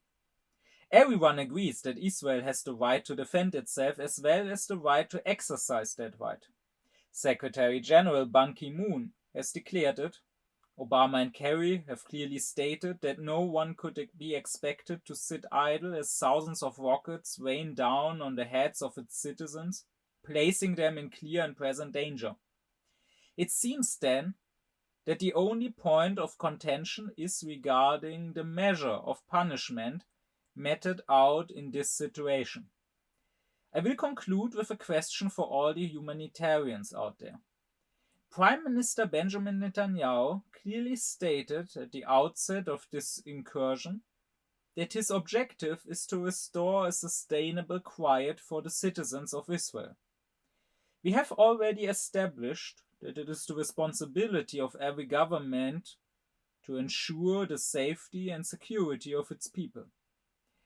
If political leaders and military experts determine that the only way to achieve its goal of sustaining quiet is through genocide, is it then permissible to achieve those responsible goals? Now, as an aside, you might have noted that this article mentions Ban Ki-moon as UN Secretary General and Obama as US President. That is because this article is from 2014. When Israel was once again mowing the lawn in Gaza, as they say. So this is also important for me to point out, because of course a genocide does not happen out of the blue. And of course a non-racist, non-genocidal society would have reacted differently, even to something like October the 7th. It must already have been there and have been growing for years for October the 7th to create such a reaction. So yes, even 9 years prior to October the 7th, these things were already discussed and suggested in Israel. But my point here is this, that here you once again see the logic of an ideology at play. And you cannot deny the logic of this article, right? If you agree with all these usual rantings about Israel's right to self-defense and that Israel has a right to secure quiet for its citizens, and you then agree that this is only possible by, completely making sure that Hamas never attacks Israel again, never sends rockets again, never does anything again, then you have to commit to ethnic cleansing and genocide of Gaza. I mean, there is no other way. Of course, there would be a non-Zionist way, and that would be to give the Palestinians their right to self-determination and to create statehood and equality and freedom for everyone between the river and the sea. But if you don't want that, then yes, the right of Israel to self-defense does mean the right to genocide. How else could it defend itself permanently? I mean, just the other day, I read some random YouTube comment by some Zionist supporter who says that unfortunately Israel could win all its wars, but unfortunately since 1948 and now again, they always get stopped by the world before finishing the job. And I asked this poster, of course I didn't get an answer. Oh, what would finishing the job mean? Why don't you say the quiet part out loud? Of course, finishing the job would mean making sure there won't have to be another so-called war. It's not a war, of course, which means committing genocide. And so all these people who have been going on and on and on about Israel's right to defend itself, which, by the way, I will remind you, I said that in the previous lecture, under international law, such a right only exists against other states. You have no right to defend yourself against a population that you yourself occupy and oppress. That's not a thing. And all these people going on about this right to self-defense are the outer layer of the onion. They may not consciously want or support genocide, but after 2 years of genocide, maybe they should start self-reflecting. And they should ask themselves if this self-defense they are talking about, if the logical conclusion of it is anything else or could be anything else but genocide. And maybe they didn't draw the logical conclusion, because it's always only the extremists who do. But they allowed the extremists to draw this logical conclusion. The extremists could tell themselves, well, those people out there in the West, they don't outright want genocide, but they do want us to prevail and to self-defend, and maybe they are too short-sighted or too cowardly to admit to themselves that this means getting rid of the Palestinians for good, but it does mean that, and so in principle they support us doing just that. So if you were part of this onion, if you talked in this manner about Israel's right to self-defense, you are a genocide enabler. Now I want to finish all of this lecture and one previous lecture off with going back once more to Israel's founder and first Prime Minister David Ben-Gurion, who at one point said, Israel was established not by the grace of its present inhabitants or for their sake alone. It is not only an end in itself, it is a means also toward fulfillment of the age-long mission of Jewry, and its code must serve that mission no less than the state. Our code must be framed to speed the absorption of immigrants into our economy, culture, and society, to fuse the returning tribes into a homogeneous national and cultural unit, to forward our physical and moral healing and the cleansing of our lives from the trivia and dross which gathered upon us, independence and exile. To maintain the status quo will not do. We have set up a dynamic state, bent up in creation and reform, building and expansion. Laws which lag behind development, merely a digest of experience and the lessons of the past, are useless to us. We need to anticipate the character of the times, discern embryonic forms emergent or renewed, and clear the paths for circumstantial change. The revolution which is the state is only an overture to the twofold revolution in man and nature, which will come when our people is at last gathered together and resettled in Zion, at peace. The code prepares the way and buoys the curse. To the unassuming reader, these words might sound rather innocent. I mean, there's no talk here about ethnic cleansing or genocide or something like that. In fact, there's no talk about the Palestinians at all, right?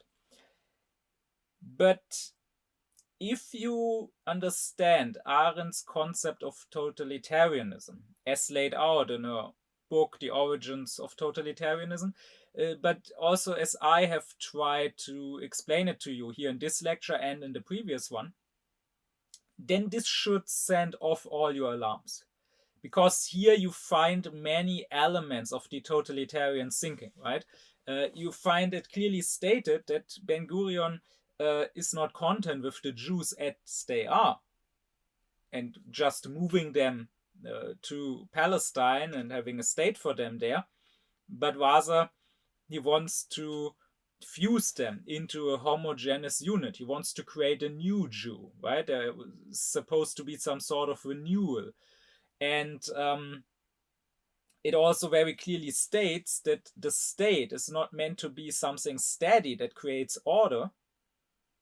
The totalitarians, I remind you, don't create order. They create an everlasting movement. They constantly mobilize and remobilize the society, and they go beyond the state, beyond its borders, expansion, and beyond its laws, right? Which is just what Ben-Gurion says, that the state is supposed to be a dynamic state, that it is supposed to go beyond old and obsolete laws and always anticipate the embryonic future. This is totalitarian thinking. This is what Arendt identified in Hitlerism and Stalinism, and here you find it again in Zionism. So once again, I will stress that Israel is not completely totalitarian and is, if nothing else, too small to ever be. But you can clearly find many elements of totalitarianism there. And I think it is important to understand that in order to understand what is happening there and in order to understand what we must oppose. Because, of course, we should oppose all totalitarian tendencies, and we should always, of course, not just in the case of Israel, also wherever else totalitarianism shows itself, we should always make sure to not become part of this totalitarian onion, not even the outer layer, to not go in the same direction as they do, to not be part of their justification, but rather to radically oppose them by radically insisting on rights, insisting on justice, insisting that no ideological project has precedent and is a justification to forego rights, rather insisting that we are not tribes, not races, but one humanity, and that every single human being has to have the same equal rights. With that, I'm ending this short two-part lecture series, and I'm going back to my regular lecture series on Kant, because this is not done at all. There's much more to say about Kant still. And I want to start now with going into Kant's philosophy of right. My deep thanks be to my supporters: Leo Allmann, Thomas Deuringer, Gernot Klaufen, Benjamin Lehning, Ökobong, Samet Özkilic, Yasin Özün, Alexander Reuter, Lisa Rinner, Ron Suhl, as well as to all others who support me and my aufklären cause.